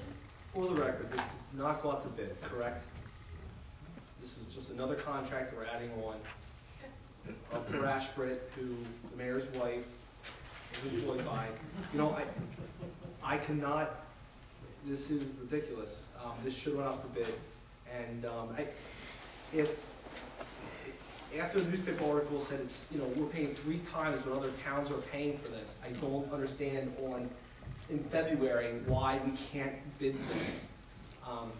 You know, I can't approve this, no. Councilman Nicholas? Yes. Next is the consent agenda. I'll make a motion to approve the consent agenda. Second. Councilman Duffy? Yes. Councilman Miller? Yes. Councilman Dean? Quick question, Mayor. On the, I think the special events, the steeplechase, they're gonna be on the beach. You wanna talk? I've given up my resolutions. Just wondering what blocks are on the beach. They said no police escort needed to be on the beach. Just what blocks are they on? I had somebody email me saying, how come they're on the beach and we're not? I believe it was, special event. Mary's here. Hey, Mary. Mary, you want to tell us? Hi, Jim, it normally was on the Boardwalk Beach. Right. This year, we're just going to have it on Ocean Avenue. We're just calling it the same thing, we're not going to keep the momentum going, but it's just going to be on the street. Okay, they just want me to ask that. Okay, no problem. Yes. Councilman Nicholas? Yes. Mayor Doherty? I'm going to vote yes, and just one thing I do want to make clear on here. We have 2 leases up at the beachfront on the boardwalk that are themselves self-terminated. We as the borough are not terminating any leases, but we do have 2 vendors who themselves, on their own volition, wish to terminate their leases, so we're accepting. So yes. Next is second reading public hearing ordinance 2013-1. Bond ordinance providing for marina repairs and improvement in the borough of Belmar, the county of Monmouth, New Jersey, appropriating $4 million. Thereof, authorizing the issuance of $3,800,000 in bond notes to the borough of Belmar, finance part of the cost thereof. Any public comments or questions on this bond ordinance? Yes.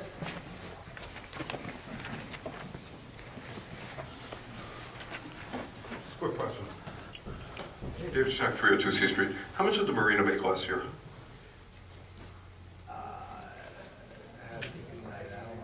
No idea? More than usual because we're 9th Avenue Pier. Okay, thank you. Good to see you guys have 2 cameras now. I wasn't sure if he was coming. God forbid. What was sequel? All right, see another, no other public comment. I'll make a motion to close the public hearing on ordinance 2013-1. Second. All in favor? Aye. So now I'll make a motion to move and approve ordinance 2013-1. So moved. Councilman Duffy? Yes. Councilman Miller? Yes. Councilman Dean? Yes. Councilman Nicholas? Yes. Mayor Doherty? Yes, and just in case there were any questions on it, this is money that's going towards repairs from Hurricane Sandy. We anticipate this to be FEMA reimbursable, as our other costs were as well. You may have seen in the paper, in between the crazy political nonsense, that we received $4,062,000 from FEMA. I think that's the largest single award to any town so far. And I've talked to some other mayors who haven't given anything yet, and they're pretty unhappy. But so goes. All right, so that closes our resolutions, ordinances. Next is public session. Public session is always interesting. We have 2 cameras tonight, so you're definitely going to be on tape somewhere. No one knows where these videos end up, by the way, folks. So, I can tell you. Yeah. Some get edited, some don't. They're not edited. They're not edited. They're edited. No, they're not. Yeah, they are. All right, hold on 1 second. Let me get my stopwatch. Everyone gets 5 minutes.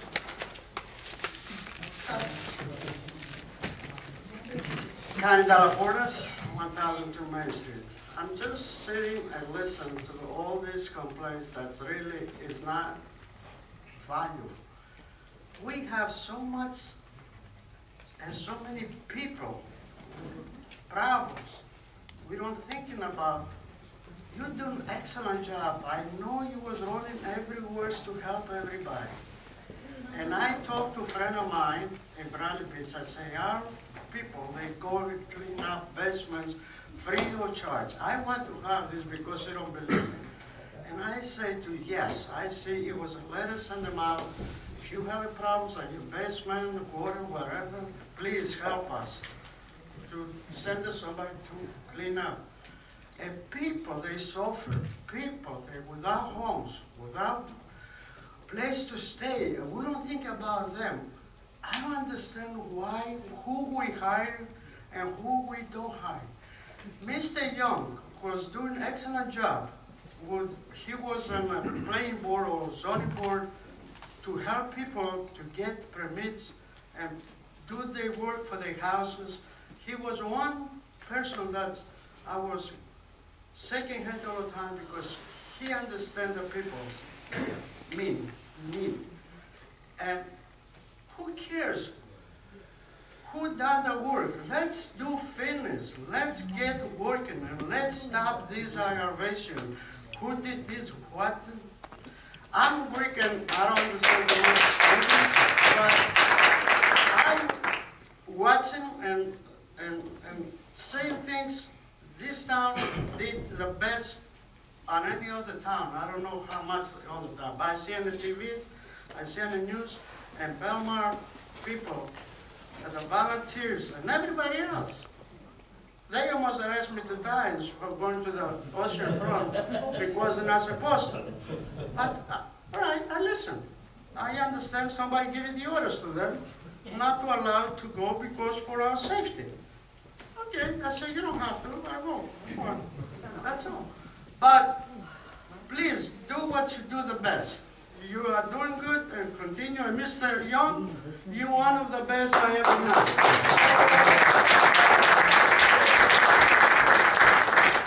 Don't let that go to your head, Bill. Yes, Council Friend. I just want to add to what you said.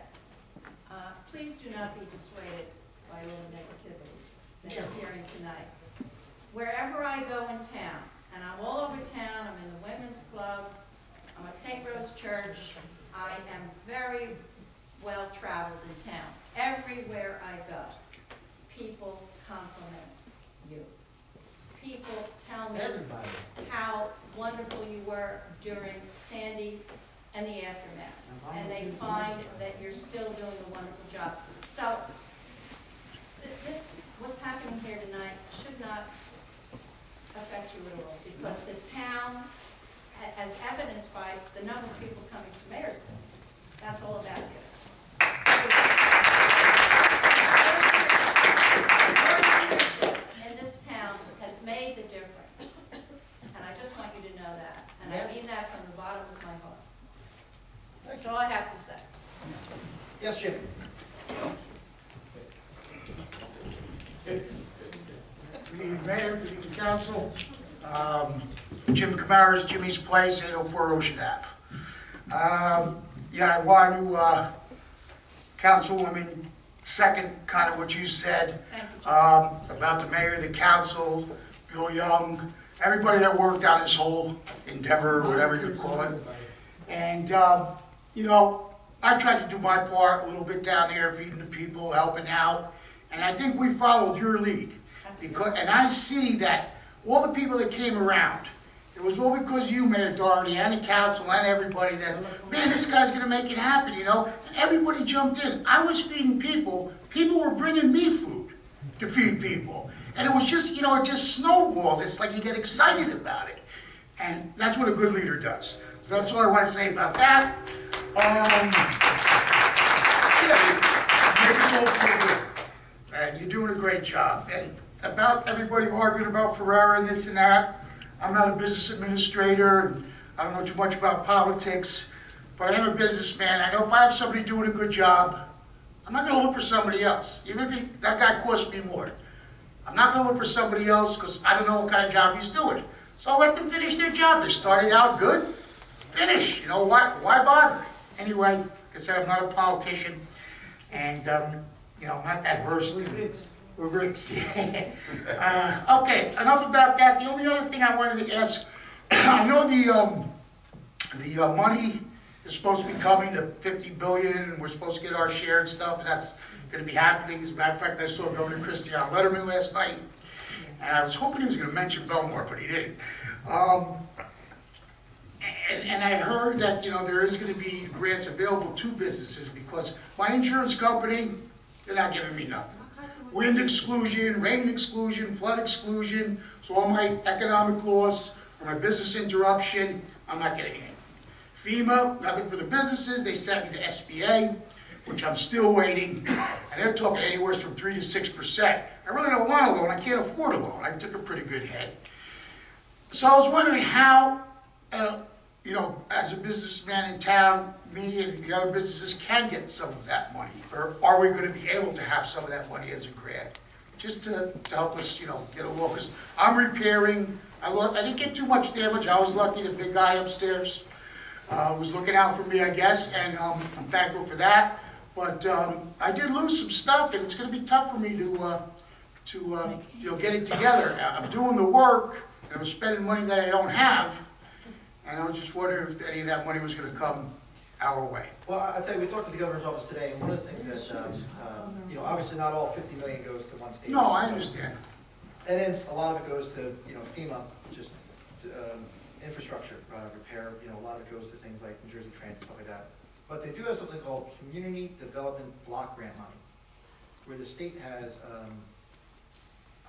traditionally a tremendous amount of leeway in how that gets allocated. So what we're going to advocate for, you know, aside from homeowners, small businesses that got robbed at the Jersey Shore. I mean, there's some small businesses that, right there, I mean, this building is gone. Got devastated. So, but we're gonna advocate for that. I'm not sure, you know, they literally have to create language for what that would look like. So it's not coming in a week. They're not coming. No, I know. I was just saying, what's the process? I mean, where do I sign up? Yeah. That type of thing. Well, you know, believe me, we're gonna advocate for it, and not just us. I mean, all the towns up in there. Think about Seaside, Point Pleasant, all those businesses. They're gonna be in the same boat as us. So. We're going to be advocating for it. Right now, there's no set mechanism for how the money would come to small businesses. That doesn't mean it's not going to. And we'll advocate, we'll let you know. And again, you did an outstanding job opening up, no power, and just feeding people and not charging them. And I want to tell you, you look good on CBS.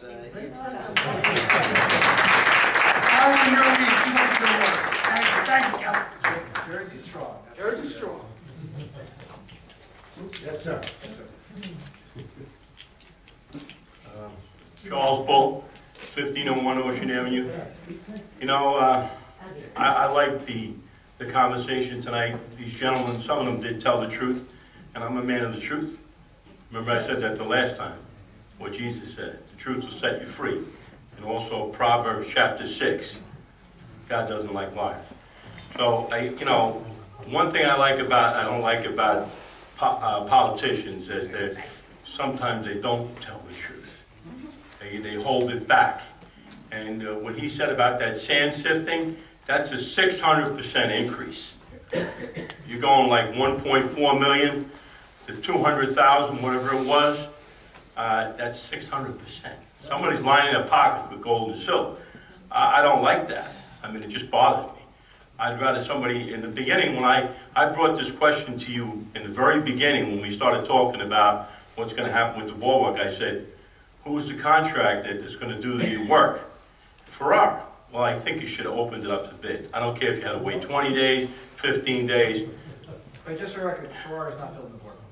No, but he did the cleanup, okay? I know he's not doing the boardwalk. But I just don't like that word nepotism. I don't like politics. It just bothers me. It seems like not always the right person gets the job, you know what I mean? It's because he knows this one, he knows that one. I see that it's rampant all over the world, but it bothers me that it's in the town I'm in right now, Belmar. But I think that, you know, that even about the materials on the board, what kind of materials are we using to put on the board? Is it the same materials as before? It's a new generation of Trex. And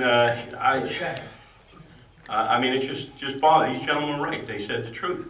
And like, you know, I just don't like what I'm hearing right now, you know, that these contracts are not going out to bid. We're picking people up. You know, remember what I said about the rich? The rich don't make it to heaven. The rich do not go to heaven. Okay? Remember that. Unless they're donating an awful lot of their money to charity. I think you ought to talk to, you know, listen to Bill Gates and Warren Buffett and those guys. They'll tell you that. And they're two of the richest people in the world. And my other question is on the boardwalk. You know, I noticed that there's a lot of open areas there. I'm confused. You know, I don't understand why those areas are open like that. I thought we were just going to put a boardwalk down. But I see like, you know, 50 yards, almost half the beach is gone there. You know, and I live right in front of it, so I see it all the time. I just hope there aren't any hidden agendas here or something like that, because I'd like to know that up front. Also, concerning the boardwalk, you said there was going to be a fence that's going to be a storm fence, 54 inches high, right? Did you say that at a previous meeting? That there's going to be a 54-inch storm fence? Yeah. No. Seawall, storm fence. No, it's supposed to be. Well, you did. You know, I recall you did, but. That's something we're working through with FEMA and the state, and it's not a simple thing to go through. It was a much simpler process to know we're going to get reimbursed for the boardwalk. While I think it's worthwhile putting a structured or an engineered dune in front of the boardwalk to protect it against future storms, we need to know what the finance is going to be with that. If we got confirmation we were going to get reimbursed 75% or more, I think we move forward with it. But right now, we don't have that confirmation. It doesn't seem to be prudent to move forward with unless we know where we get money from. Well, getting back to that fence, if it was 54 inches, which is 4.5 feet, you said you were going to put sand on top of it and then, you know, cover it and whatever, and it won't be seen. But, you know, I think that equates to about 7 feet. So that means that's going to block the view of everybody down Ocean Avenue on the first floor. I mean, I guess you have to do that. I don't know. You know, that concerns me about that, you know what I mean? That some people are going to be upset about it. I can tell you there will not be 7-foot dunes up on. Well, you got a 54-inch fence, you got to put sand over the top of it, right? So 54 inches, 4.5 feet, so I'm assuming there'll be another 4 to 2 feet up there. So right away, there you're almost up to 7 feet. I mean, I just going forward, I'd like it to be more transparent, tell the truth. I was happy to hear what you said in the very beginning, that you were admitting to some things, but I mean, I heard conflicting stories on the Farrar. Who appointed Farrar? And one of the guys is a good friend of mine from Bayonne. So, I mean, it just bothered me that who destroyed all that lumber? I mean, you know, I heard reports on that. Different people told me that. What? Thank you. That's your 5 minutes. I'll be back again. Just for the record, Sam has brought all that lumber. I apologize, sorry. Bill Young, 303 9th Avenue, and my friend Charlie from Bayonne, talking about nepotism. But Charlie, do you remember when I was a business administrator? You came in, nepotism. I don't like him, but I really like him. Nepotism. Charlie, you asked me to get your daughter a job. Oh, sit down. All right? God is good. That's all I got. Wait. Yeah, if she was qualified. No, sir. But she was. Any other questions? Yes, Tom, Dilbert. I was uncalled for, Bill. Tom Dilbert, 1000 River Road. A couple of things. You've been taking a few hits this evening. I'll give you a couple more. First of all, that last speaker addressed this gentleman. He has to address the chair. You're right. Let's not have any more of that. Also, once again, as the chair, let us not let the language start getting salty here. Because you start going salty, and then you take another step, and another step, and then you're right filthy. So let's kill it right in the bud. There'll be no more of that, Mr. Mayor, please. Okay. I don't want to go out of here in handcuffs, but if it takes that, I'll make that point. Okay. Mr. Schneck mentioned being Jewish. All right. I'd just like to name a Jew that just died, and he was a heck of a guy. Mayor Koch of the city of New York, 104th Infantry, 2 battle stars, mayor of the city of New York, and the greatest mayor I ever saw. And I lived 90% of my adult life in the city. I'll never get that out of me. I'm really hurting. But I'll tell you something. He was the mayor of the city of New York. But the ripples come all the way down here, I assure you, from the people in the city. We talk about the beach badges and everything. Those people that prospered when he was mayor came here and spent their money here. He was a heck of a guy, and I miss him. I'm hurting about that anyway. A good man.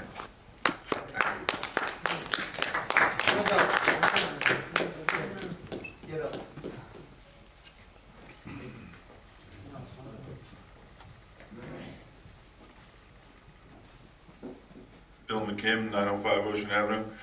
Mayor and Council, I wanted to thank you for everything you've done. And as somebody who has lives right on Ocean Ave and sees it because I work from home, I want to thank everybody for all the work that they've done in protecting the beachfront even after the storm. Because the nor'easter that came in December could have given us a second punch, but you had a huge contractor up there who made sure that we had beach dunes and that the water didn't come back into the town the way it did into other towns like Seabright and Manahawkin. And we were possibly going to see that happen because the construction crews worked till 5:30, 6 o'clock that night, 50, 60 mile-an-hour winds. And I think that's when they finally decided that the guys in the cranes better get out of there.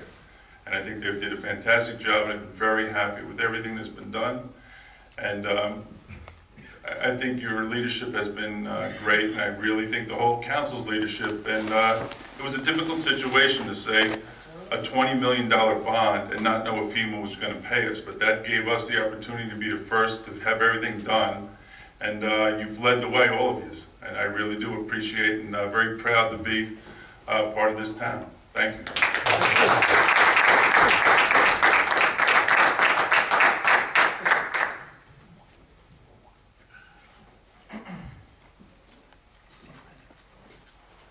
Bill Strauss, Oakwood Road. It seems my comments from the last meeting have caused a firestorm. I just want to address the mayor and everybody else with this. I'm not trying to cause any trouble, okay? But it is the responsibility of every citizen and every resident in this country and in this town to question our leaders. You are responsible to us. And if we see something that we think is looking a little strange, it is our responsibility to bring it up. Now, you cleaned up the town. I don't have a problem with that, okay? The town, we got the water out, that's great. But you would think when Bill Young hired Ferrara, and then he fired him, and then he hired Ash Britt, you would think just by accident, you might have checked out a couple other places, not bid it out, but call them up. I'm sure he called Ferrara and said, can you clean up the town? Ferrara said yes, and he probably said, well, how much do you think, a ballpark figure? And Ferrara probably gave him a ballpark figure. He wouldn't have just hired him without an idea. Then he probably called Ash Britt and said, just a ballpark figure. And then he could have called a couple other companies and said, just a ballpark figure. And you might have said, well, you know what? We can hire a New Jersey company for maybe half that. So, but there was just, boom, hired him and not even a consideration. It could have took a day to make a couple phone calls. So when I see that, I'm going to say, well, something sounds wrong. But it is our responsibility to question with boldness. You don't want just blind people following you. Maybe you do. But you also want people that are going to question what's going on. What are you doing? Because if we don't question our leaders, what are we? We're not citizens, we're just lapdogs. Okay? So when you can line the place with people that are going to applaud, and that's fine. 50% of the country probably loves Obama and 50% hate him. Okay? Half the people in the town might love you and the other half might question you and question the council. I question Jim Beam, even though he's a Republican. I'm going to question him if I see him doing something that I think is a little like this. But I don't need a bunch of people, especially people going to say, oh, you know, going to applaud, and, you know, you're not going to make me feel like I'm less of a person because you applaud. It is all of our jobs to question everybody up there. And we're not trying to get rid of you. If we don't like you, we'll vote you out. That's the American way. We'll vote you out when you're up for election. But it is our responsibility to question with boldness. And all you people here, you better continue to question with boldness. I don't have anything personally against the mayor, but he's responsible to me, and he's responsible to you, and you work for us. And that's our responsibility, all right? Thank you.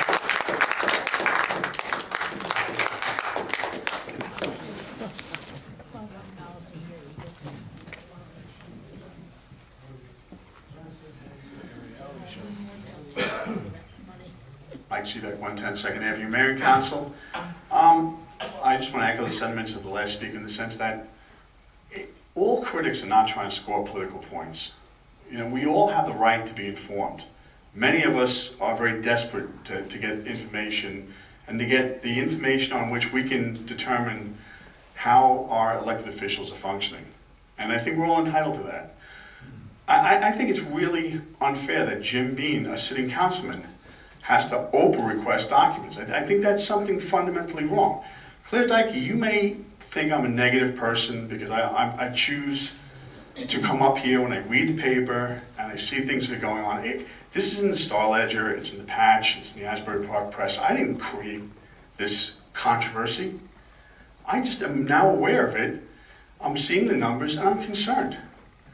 Not only am I entitled, it's my right. Do you have to open documents, Claire Dyke, when you want to get information from our borough administration? What process do you have to go through to be an informed councilwoman, council president? Is that a question? That is a question. Well, here's what I do. As all the council people can do, I speak with Colleen Connolly. Usually, she's my direct contact with any question that I might have. Bill Young was also very good about giving me information, and I do not have a problem. And I think if questions are asked, I think that our business administrators, past and present, do a good job of answering all the council people, as far as I understood. Thank you very much for that answer. Then can you explain to me why Jim Bean had to open request these documents? I have no idea. Okay, but if you were in the position, would that impede your ability to be council president and to function and to represent all of us, those of us who agree with you and those of us who don't agree? By the way, let me just say one thing. The boardwalk bid came in so low, it shocked most people. And that is, to paraphrase Mr. Merkler, the system working. Because this room was packed with people when they read $20 million in the paper. Mayor Doherty, I know we are eligible for a lot of FEMA reimbursement. I don't think that absolves us from our obligation to both the people of this community and the people of the United States of America who may be called on to pay that money to be responsible. So it's not a question of, well, somebody else is paying for it, let's just go crazy. And I think that you can silence the critics like myself by making this the open and transparent administration it should be. Mayor Doherty campaigned on transparency. And you have a sitting councilman that's paying $10 to get the documents he's entitled to. And for the record, they're incomplete. That's a tragedy. That's not a functioning system. Even as a dissident minority council person, Jim Beam is entitled. I'm entitled as a taxpayer. It's our money. All of us pay money. Not a thing happens in this business that this town does not, with exception for the beach revenue. The town per se doesn't generate revenue. It collects taxes. These taxes are imposed on people and spent under your leadership. We have the right to fairness. We have the right to transparency. We have the right to information. And if anyone in this room is against me or what I represent, I can understand that. But if anyone in this room is against transparency, then they fundamentally don't understand how this works. And I just can't understand why you can get information from Colleen Connolly and Jim Beam can't. And I think that if you all made a concerted effort to put more of the information on the internet and made it available, and we weren't dealing with this stuff from behind the curve, it would allay the fears of a lot of people. You wouldn't have these packed houses when there's an emergency meeting for rezoning in the ocean. You wouldn't have a packed house when you have a $20 million bond ordinance with very little discussion, very little information. I thank you very much for your time and for your listening. I just want to tell you, if you think I'm negative because I'm entitled to information, there's a lot of people that understand that we're all entitled to this information. Council President and the rest of the council, and Councilman McGovern, Councilwoman Nicolay, I hope you don't have to open request documents to do your jobs. I really don't. Thank you. Can I just answer? Oh, I'm sorry, you want to just yes. I don't have a problem, certainly, with anyone questioning anything. I do have a problem with people trying to destroy the reputations of very, very decent people. That's the only problem. If questions are asked in a certain way, of course. Okay, Councilwoman. I just think, and everyone has the right, if they support the mayor, they support the mayor. These aren't plants here tonight. When I made my comments, they were very sincere and from the bottom of my heart. I wasn't told to say what I wanted to say. The people who are standing up here and applauding the mayor are doing so of their own volition. No one is planting anybody in here for any reason. That's right. This is the public meeting. Everyone has the right to speak their piece. Absolutely. But when things happen, when we're looking for things to hurt professional people and the reputations of people, then I take exception to that. That's my only problem. And when I said negativity, that's what I meant. That's 5 minutes. Well, I was addressed by Council President Dyke. Can I respond to her? No. The system works again. For the record, any member of the council could ask the business administrator for any information they want. Usually we even give out information to the public. Why Councilman Bean feels the need to look for documents Let me read you the email there. is up to him. Can we read you the email where you Basically said pound sand? Any other public comments, questions? Oh, sorry. Yes, Gene.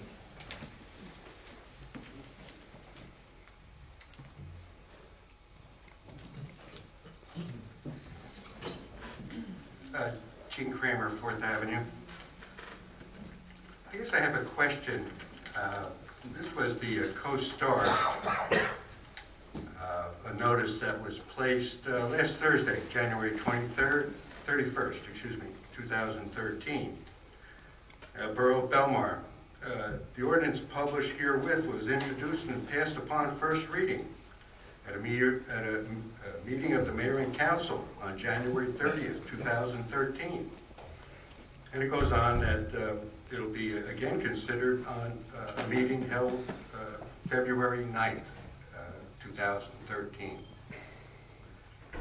I arrived at the meeting last Wednesday. And by the way, this is quite a notice. In fact, this is better than a half a page. And by the way, it costs the taxpayer, I guess, here, $277, plus, of course, staff time to prepare it. And it went out from, well, I guess first question. This is fiction, right? From what I understand, I didn't get to the meeting last Wednesday. I was a couple of minutes late or whatever. But it's my understanding that this proposed change, there was no action. So, And how about this meeting that the notice refers to? There will be no meeting on the 9th. Okay.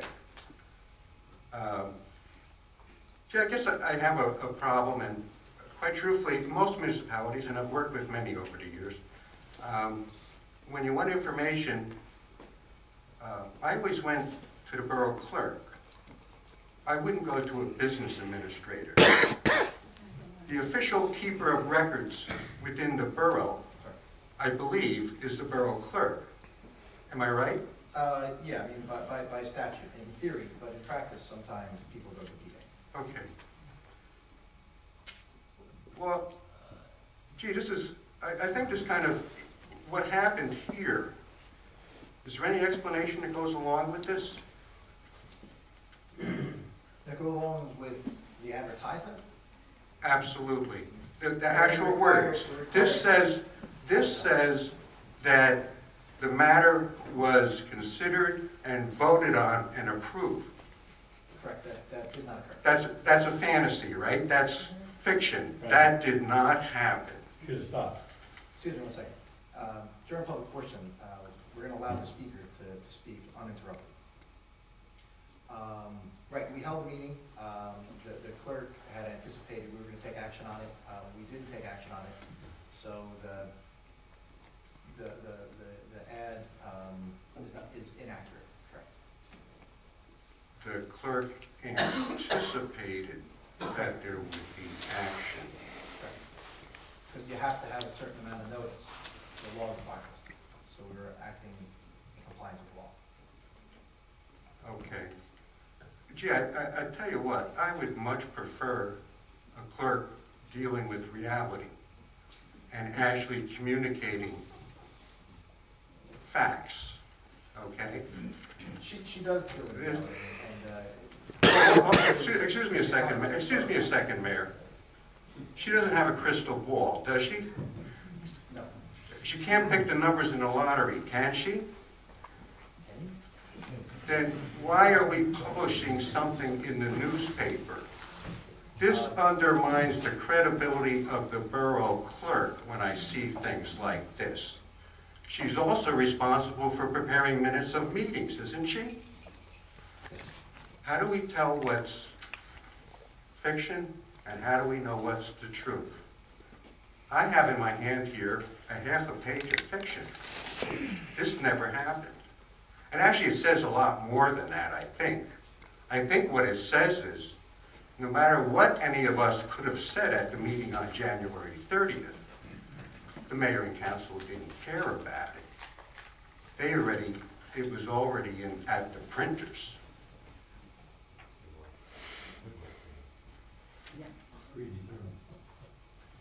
Actually, there's a way around this, and you're not the first person that's been pressed trying to get things done in a hurry and do a public notice. And there are ways to do that without undermining the credibility of the office of the borough clerk. Thank you.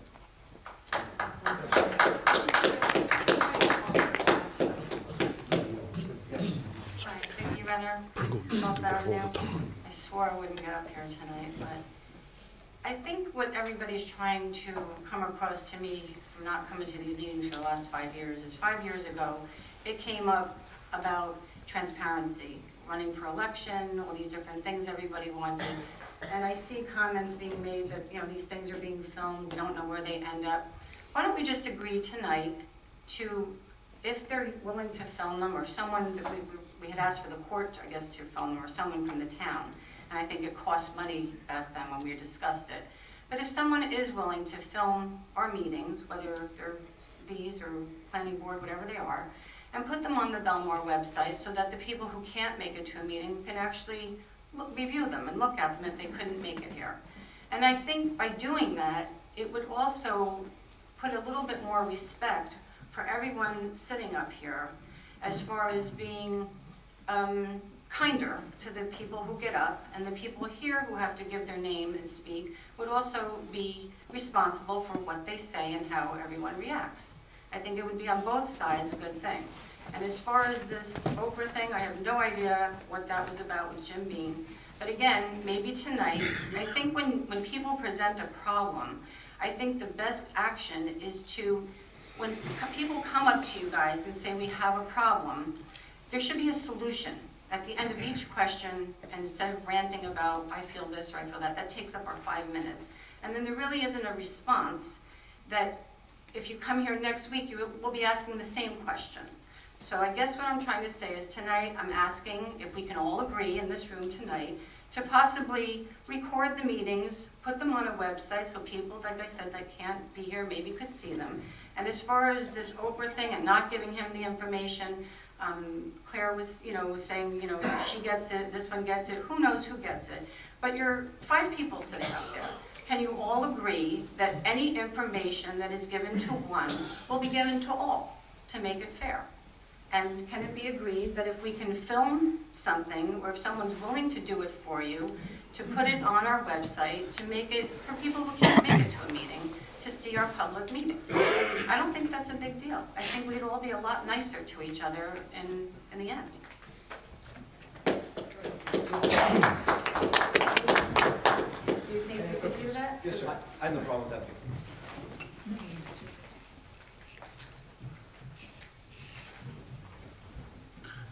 Brendan Reed, 109th Avenue, Belmar.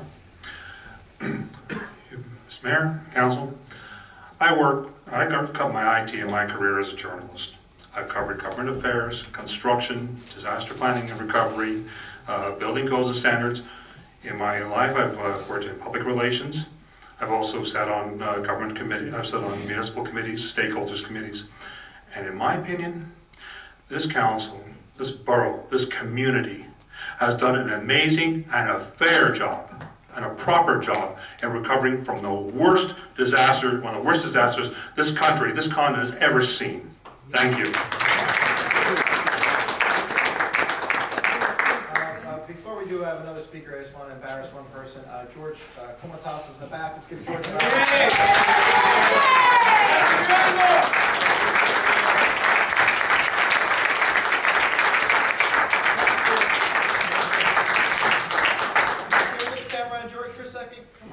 Sure. Where is he? Camera, George. Thank you, Mr. Not sure where it ends up, but yes, ma'am.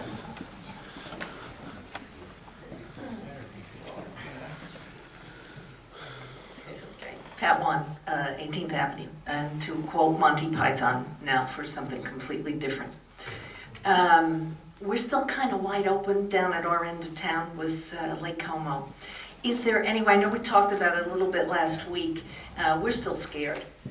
It's really bad. Is there any way that we can get Spring Lake to sit down with us, South Belmar, Lake Como, to sit down and see if we can do something, clean that lake out and dredge it down? Because we're really wide open. I know the people down at the lake saw them Sunday. The one, Marianne and Pete, this is a brand new house. They just got settled and the water went right through it. She can't sleep nights. She's just waiting for it, and those of us who are underwater, you're still waiting. Every time it rains, you think you're going to get flooded. Is there anything we can do, get a committee together? Well, you want to talk about the... Sure. We are actually very close. SMERSA, one of our partners in this project, has taken the helm of this with discussions with FEMA. We have filed our letters of intent to get funding for the project, and we actually have an implementation meeting starting next week. Oh, where great. we're going to really talk, and it's everybody at that table, SMERSA, Spring Lake, Lake Como, and ourselves. Good. So the conversation's advancing. We're doing everything we can to make sure that when the funding is made available, that we're first in line to get it. Awesome. Thank you. Okay. Great. I'll make this real No, quick. no. I just want to make it real quick. David's There was not no front. response to Vicky, what I said. Vicky, you gotta wait till we call them. Yes, Dave. If you'll only be 1 second. Dave. Hi. I just want to point out You that, have time tonight? yeah, I'm really charged up tonight. I just want to point out that these videotapes are being done as a public service. They're available at commonsenseforbelmar.com anytime. And if the municipality wants to, they're up on YouTube. And I have no objection if someone who's running the town website wants to just, embed them into the town website. They're available. There's no copyright. There's no rights, no charges, nothing. It's up there on YouTube. Anybody who has a website, just like I embed people's YouTubes on my website, The Borough of Belmar is free to embed, you know, to just go to the YouTube and embed it on their website. I'm sure somebody from the town could do that if they wanted to, so. Get this straight, you want us to get in bed with you? It's a computer term, Matt, embed. It's when you, E-M-B-E-D, okay? But, no, but, you know, the videos are available if it's public information. You know, if you want to view it on my website, fine. If someone from the town wants to, you know, take them and put them on the town's website, I have no objection. You know, the more people that see them, the better. That's it, thank you. I agree. Good job, Dave. What's your website? Yes, Vic. What's your website? To just finish, in the old days, when someone got up, like I did before, you guys would respond. So could you go down the council and say what you think about what I said? Answer to, can you all agree that it will be open to all of you and possibly, or come up with a, you know, consideration of using this if he just said he's willing to do it? I mean, I'm sure it would have to be looked at before you would post anything so that there would, you know, wouldn't be anything weird on there that would be added to it. But you have no say? No, it's videotape goes, and we have no say on in terms of what. It's unedited. It's No, just. no, I'm saying an unedited version, but I'm saying so that you could preview it, just like a delay on a television. You would Oh, I would appreciate doing to that. be able to preview it, and you know. But I'm saying I think if everyone saw it yourselves up there, or saw people like me getting up to speak, you know. So, Mr. McGovern, do you have a comment or? I have no problem with them. Absolutely no problem with them taking a camera and putting it on. Remember you mentioned years ago the town recorded it. The reason it stopped was it got so difficult to have someone here all the time to make it an official taping. I think that would add to another person being here taping it would be a problem. These gentlemen taping it, great. Right. Take Somebody it, no wants to do problem, it, use it. I have no objection. So, Vicki, I okay, agree that's with you. one. You made your comment, Jennifer, Nicolai. I think it's fine. I prefer people to come in person. I think it might. But some like elderly person might not be able, not that she'll be on the computer, they'll be on the computer, but just in general, just anything to be recorded, publicly recorded, planning board, zoning, whatever. I'm sure it's going to help even with, I don't know if somebody's willing to go to boardwalk meetings, but I think a lot of people who can't make it to a meeting would like to be informed, that's all. So, and then Councilman Bean? Yes, absolutely, no problem. And Mayor Doherty. Take it under consideration. Okay. So let me just, when you came up the first time, Vicki, I thought you were just making a comment, making a statement, which was fine. I didn't think you were looking for an answer from us. So when you came back up and were a little bit more specific that you want a response, no Yeah, problem. I think if, I mean, I don't know how anybody else feels, but when you get up, I think maybe it would be a good thing to be able to have a response to someone's, you know, concerns, so that you, when you sit down, you know what you think about it, and that way there's a communication that's open to each other. Okay. Yes, Neil. Neil Vincent Scheck. I'd be amazed if anyone sitting at home could stay awake through this meeting. But the Celtic Chase, so it's going to be on the asphalt. Is it going to be a straight mile? We're going to, the plan right now is pretty much the same course, so you know what you need to do, Neil. We're going to start by the lake, we're going to go up, we're going to come back. We're going to do pretty much the same, except it's all going to be on the asphalt, so it will be faster. It'll be faster. Yeah. A straight mile, though, is really... No, I think it'd be more fun to make them turn around and come back. It'll start and finish by the... Yeah, that's nice. I look forward to it. Yeah. A straight mile on Main Street with the Yeah. crowds there for the parade, before the parade starts, with the cheering crowds. Yes. That's my... Stole my idea. However, it would have to be probably, I mentioned this years ago when, probably around 1980 or so. You'd have to limit it to like about 8 or 10 elite runners, top runners. We couldn't get a big crowd going. And I think it would be a larger crowd than the Manhattan Mile, because we have all those people there. You ran the Manhattan Mile, didn't you? I did, my senior year in high school. Did you win it? I did not. But racing's not all about winning. But I proposed it to the parade committee. They were against it because there's so much activity leading up to it. They didn't want something else added onto it, so they asked us not to pursue it. And that was back around 1980, 1981.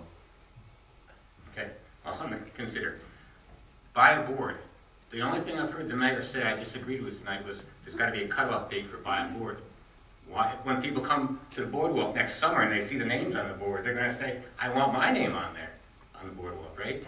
Maybe. Well, we may just kind of put a deadline so that we get more in and then extend it afterwards, but don't that's on tape. I'll edit it out for you. No editing! Let's go on some right-wing website tomorrow. It's already lies. I agree with what the mayor said before. Belmar wrote the playbook on a disaster recovery. He did an incredible job of leadership, and as well as the employees, such as Colleen and April. I hate to see anyone's integrity impugned, words recklessly thrown around. Belmar wrote the playbook, but there's one thing not complete, as Brian spoke about before, just the trash lining the streets. And I think really before Parade Day would be a good goal, to get every street in Belmar cleaned up. Can I ask you this? Director Campbell's not here, but I mean, do you think that's something, I mean, we hit that with the street sweeper that takes care of it, or is it more involved? No, it's actually between the sidewalk and the curb. So it's on the grassy area. So whether or not you can vacuum it up somehow with the leaf thing.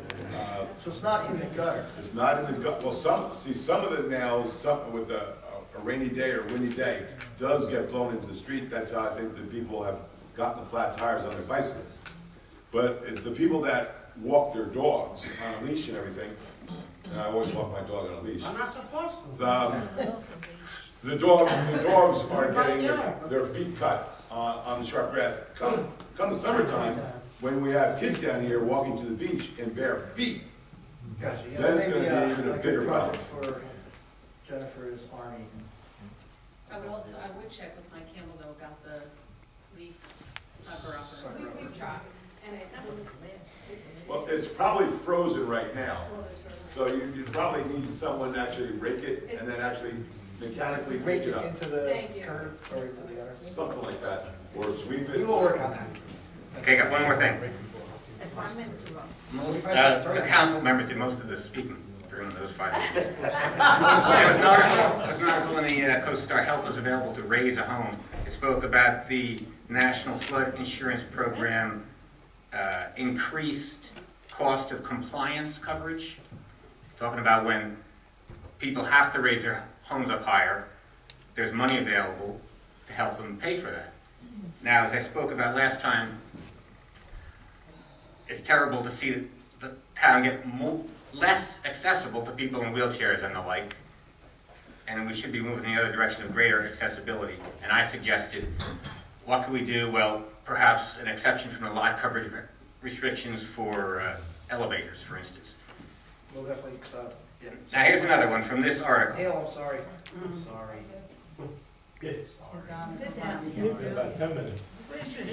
I had about 10 minutes, but Brian spoke for most of those 10 minutes. Can I read one sentence from this article? One sentence. The coverage can only be used to pay for costs of meeting the floodplain management ordinance in your community. Okay, thank you. Yes, Bill.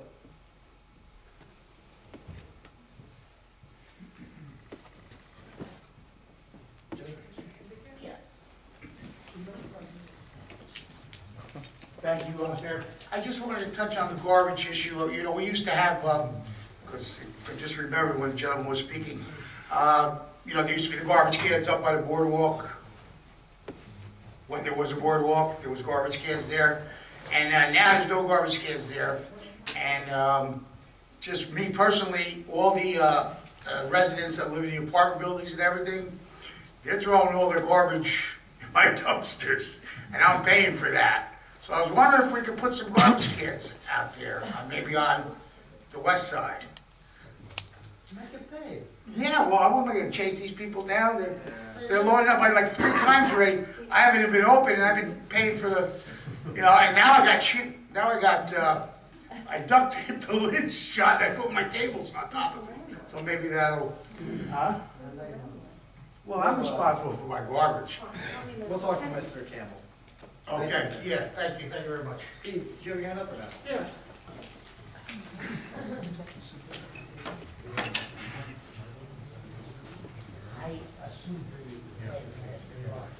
Steve Wolford, 10th Avenue. I have to agree with a lot of the good stuff that was said, and I have a couple, so I want to start out with that. But I have two questions. One is, what's the plan to let residents back on the beach?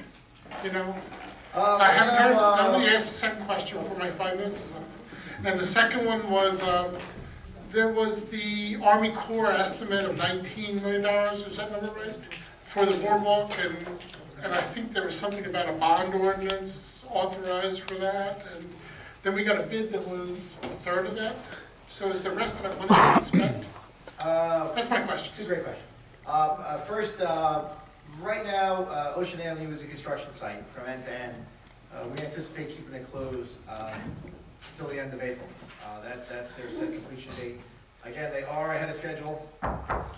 So hopefully they finish beforehand. If they finish, let's say March 15th, we will open up as soon as possible and get people back on the beach and on the boardwalk and taking full advantage of it. But for right now, we anticipate it being closed till the end of April. Regarding the bond ordinance, the estimate was from our engineering firm, Birdsall Engineer, not the Army Corps of Engineers. And the initial estimate was $17 million. By us going out to bid with a project labor agreement, it came in at $6.6 million. So we would only bond and we'd only expend, the amount of money it costs for the boardwalk itself, nothing above that. So, let's say it, it goes to 7, it's 10 million, we would never borrow to begin with. Okay. That's great. One small question, Maria Florio. I don't know if it's a rumor or not, is the Ocean Avenue going to be open for St. Patty's Day? No. It's going to be open for the St. Patrick's Day parade weekend. Why? Part of the problem with... If I'm not allowed to go down there as a resident, okay, I'm sorry. Part of the problem is Main Street gets closed, and there's no north-south avenue. So the parade organizers asked if we would open that, talked with our chief and police department. So for that one weekend, what we're going to probably do is close it, say, the end of the day on, or open it, I'm sorry, end construction, let's say 3 o'clock on Friday. Open it, have it open Saturday, we have our Celtic Chase, have it open Sunday because a lot of the bands come in that way, the fire trucks come in that way, and then they line up 18th Avenue. So there's really no other street that goes north and south. I don't think we want to put people on East Street, that would be tough, or even D Street. It gets a little narrow, particularly for the trucks, so it'll be open for that weekend. But don't you and have to then, and then come Monday morning, which would be March 4th, once they start working again, the barriers will be put back up and closed again. Well, the reason why we're not allowed to go is because there's so much construction going on and you don't want to get hurt. What about that day, if somebody should get hurt or whatnot? Are they, who's responsible for that? Well, the street will be open. I understand that, it's going to be open. But won't all that stuff be there? That is there we're going to have the week? contractors secure it as best as possible, cordon it off. I would advise you not to go swinging on the crane, but with your reputation. Why not? Don't let the gray hairs fool you. All right, any other? I just Should be wanted to interesting. say, Yes, sir. Come on and back up. Thank you. I thought you were going to shut me down completely forever, but. No, I just, going forward, Just name and address again for the record, I'm sorry. Charles Ball, 1501 Ocean Avenue, Belmar. Remember what I said, I'm a religious guy, and I know there are people that are not as Christian as I am, and they could have other faiths, Muslim, Jewish, and I like all those prophets. I like them all. I like all those prophets, Moses, Muhammad, because they all spoke the truth. And whatever they told you to do, they did themselves moving forward, okay? So that's why I like them. They always spoke the truth. You know, Moses, when he had the 10 Commandments, he obeyed the 10 Commandments, okay? Along with God and Jesus, all right? Everything he preached in the Sermon on the Mount, he proceeded to do. He didn't say, you have to do it, but I don't have to do it. No, he has to do it too. But you know, this idea of politics bothers me. You know, some people have been very rude to me in the town, and some people haven't told me the truth. And all I want is the truth. Like Jesus, the truth will set you free. All right? And I think if you did that, I might not like your decision. I might be unhappy with what you say, like I was offended by what Bill Young said. Okay? You know, he brought that out, and he used to be my friend. I don't know about now. But what he said was true. But I was, remember what I said in my statement, the most qualified for the job. Most qualified, which includes me. I never got my job through nepotism, okay? I didn't get my job that way. I didn't have a relative that got me the job. I didn't have a politician or a mayor or anybody else that got my job. I got my job on merit, okay? So I just want to, moving forward, I want to say that, you know? So when he kind of, I don't know why he even said that, because I felt terrible when he said that. You know, he shouldn't have said that. I wouldn't have said something like that publicly. But that offended me, okay? And I did ask him that, but she was very well qualified, right? And if she didn't get the job because she wasn't well qualified, so be it. But other people get the job because they know people in town. This one works here, that one works here. There's friends of this and friends of that. So that's what I want to say. Just tell the truth, please. Thank you. Thank you. Mr. Seaback. Oh, Connie. I just got a question. You yield the floor to Maybe Connie. I can make a question to the attorney. Why the people, they have all these troubles without insurances, they not give it to them nothing, and people they suffer dearly. Why? And they pay insurance, and they pay, and they not. I understand your question correctly. You're asking them why they're not receiving the services that are being offered? Is that what you're asking? Oh, they pay to the I think she's insurance. wondering why the insurance companies aren't compensating people and paying their And claim. make the people suffering. They don't live on their homes. They not. I think a lot of times, many residents don't understand their rights. It's very important that you understand your rights, but enforce your rights within the insurance policy. And I am telling anyone who's having disputes with their insurance companies, go see a lawyer. Bring your insurance policy. Have that lawyer read the policy so that you understand the terms and conditions of when payment is to be made. Because, you know, it is, I hear people, they are suffering dearly. They live on rentals, they live friends, they live relatives, and their homes, they are sitting, stay there because they cannot collect. And nobody can force them. The insurance, it has to come to a lawyer, and lawyer takes time. Am I right? Yes. Takes a lot of time. Thank you, Connie. Mr. Seaback, wait a minute. 2 seconds. Wait a minute.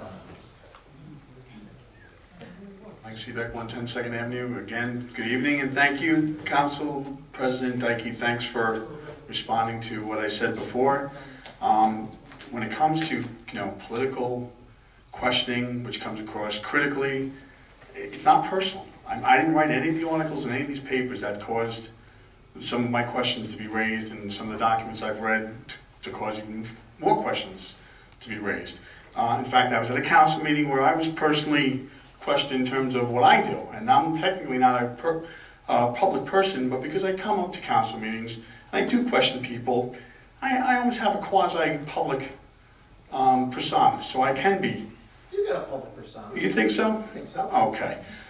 Number one, so it's not personal. It's politics takes on that, but unfortunately, and I hate to say this again, but I know you might not care for some of the things I question and ask about, but you do have a duty and a sworn oath to be responsible even to me. Secondly, on the videotapes, Mayor Doherty, they are posted unedited. We're not trying to ambush anybody. Not true. I watched one of the videotapes. I found my way to this crazy right-wing website, And I was watching a videotape, and Brian McGovern was standing right here, presenting a very nice award to the Historical Council on their new space that they had at the fire department. And whoever was operating the camera took the camera and turned it towards the wall. Okay. Once he was done, they turned it back. I will tell you. That's called editing. All right, let me clarify that. First off, if it's the website that's the Common Sense for Belmar blog, I will tell you that I give the information to Dave, and Dave does post it there, and we post it unedited. In the beginning council meetings. Well, if you edit it here, it's the same. Well, no. Let me address the term editing. And I squared this up with Captain Heisman. I always get the rank incorrect, correct? Correct, Captain Heisman. One of the first meetings I videotaped to protect the identity of people receiving presentations, including that evening a bunch of police officers, and I know police officers are a little careful about being videoed and publicized, etc., etc.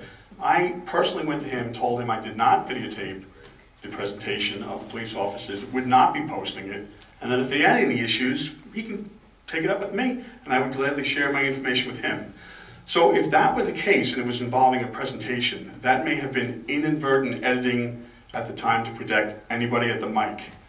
What I do is I shoot a frame that only includes the council and the speaker's voice. It's not to ambush anybody, it's not to do anything in terms of taking it out of context. If someone takes the information off the Belmar blog and does something with it, that is not me and that's not my responsibility. I'm just taping the meeting for everyone to observe.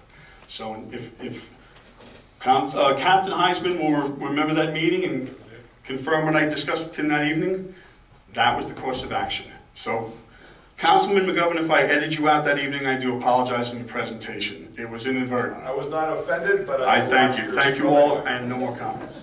I just want to say one thing. This is for everyone.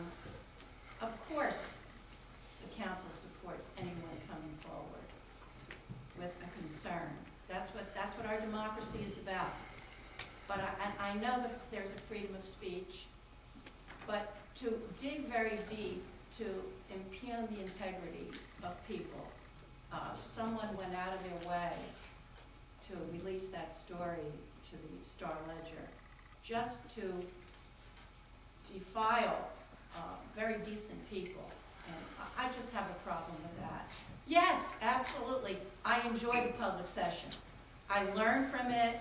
If someone has a concern that I can address personally, I try to address it. But now, this whole explosive matter has hurt people, very wonderful, wonderful people, and I take exception to that. I really do. Council President Dyke, I actually totally agree with you, but let me clarify what happened here. The first running of any association of Mayor Doherty's wife with Ashford was running in the New Jersey Biz, and I was completely unaware of it. Someone pointed out to my... 20 seconds. Okay. All of you have an incumbent responsibility to disclose any conflicts. That's your incumbent responsibility. Secondly, I was at a meeting where Councilman Bean's apparent conflict was pointed out, and it was dug into and made a big deal out of. So if it applies to one, it applies to all. So anybody that has a conflict, I'm just going to finish my statement, Mayor Doherty.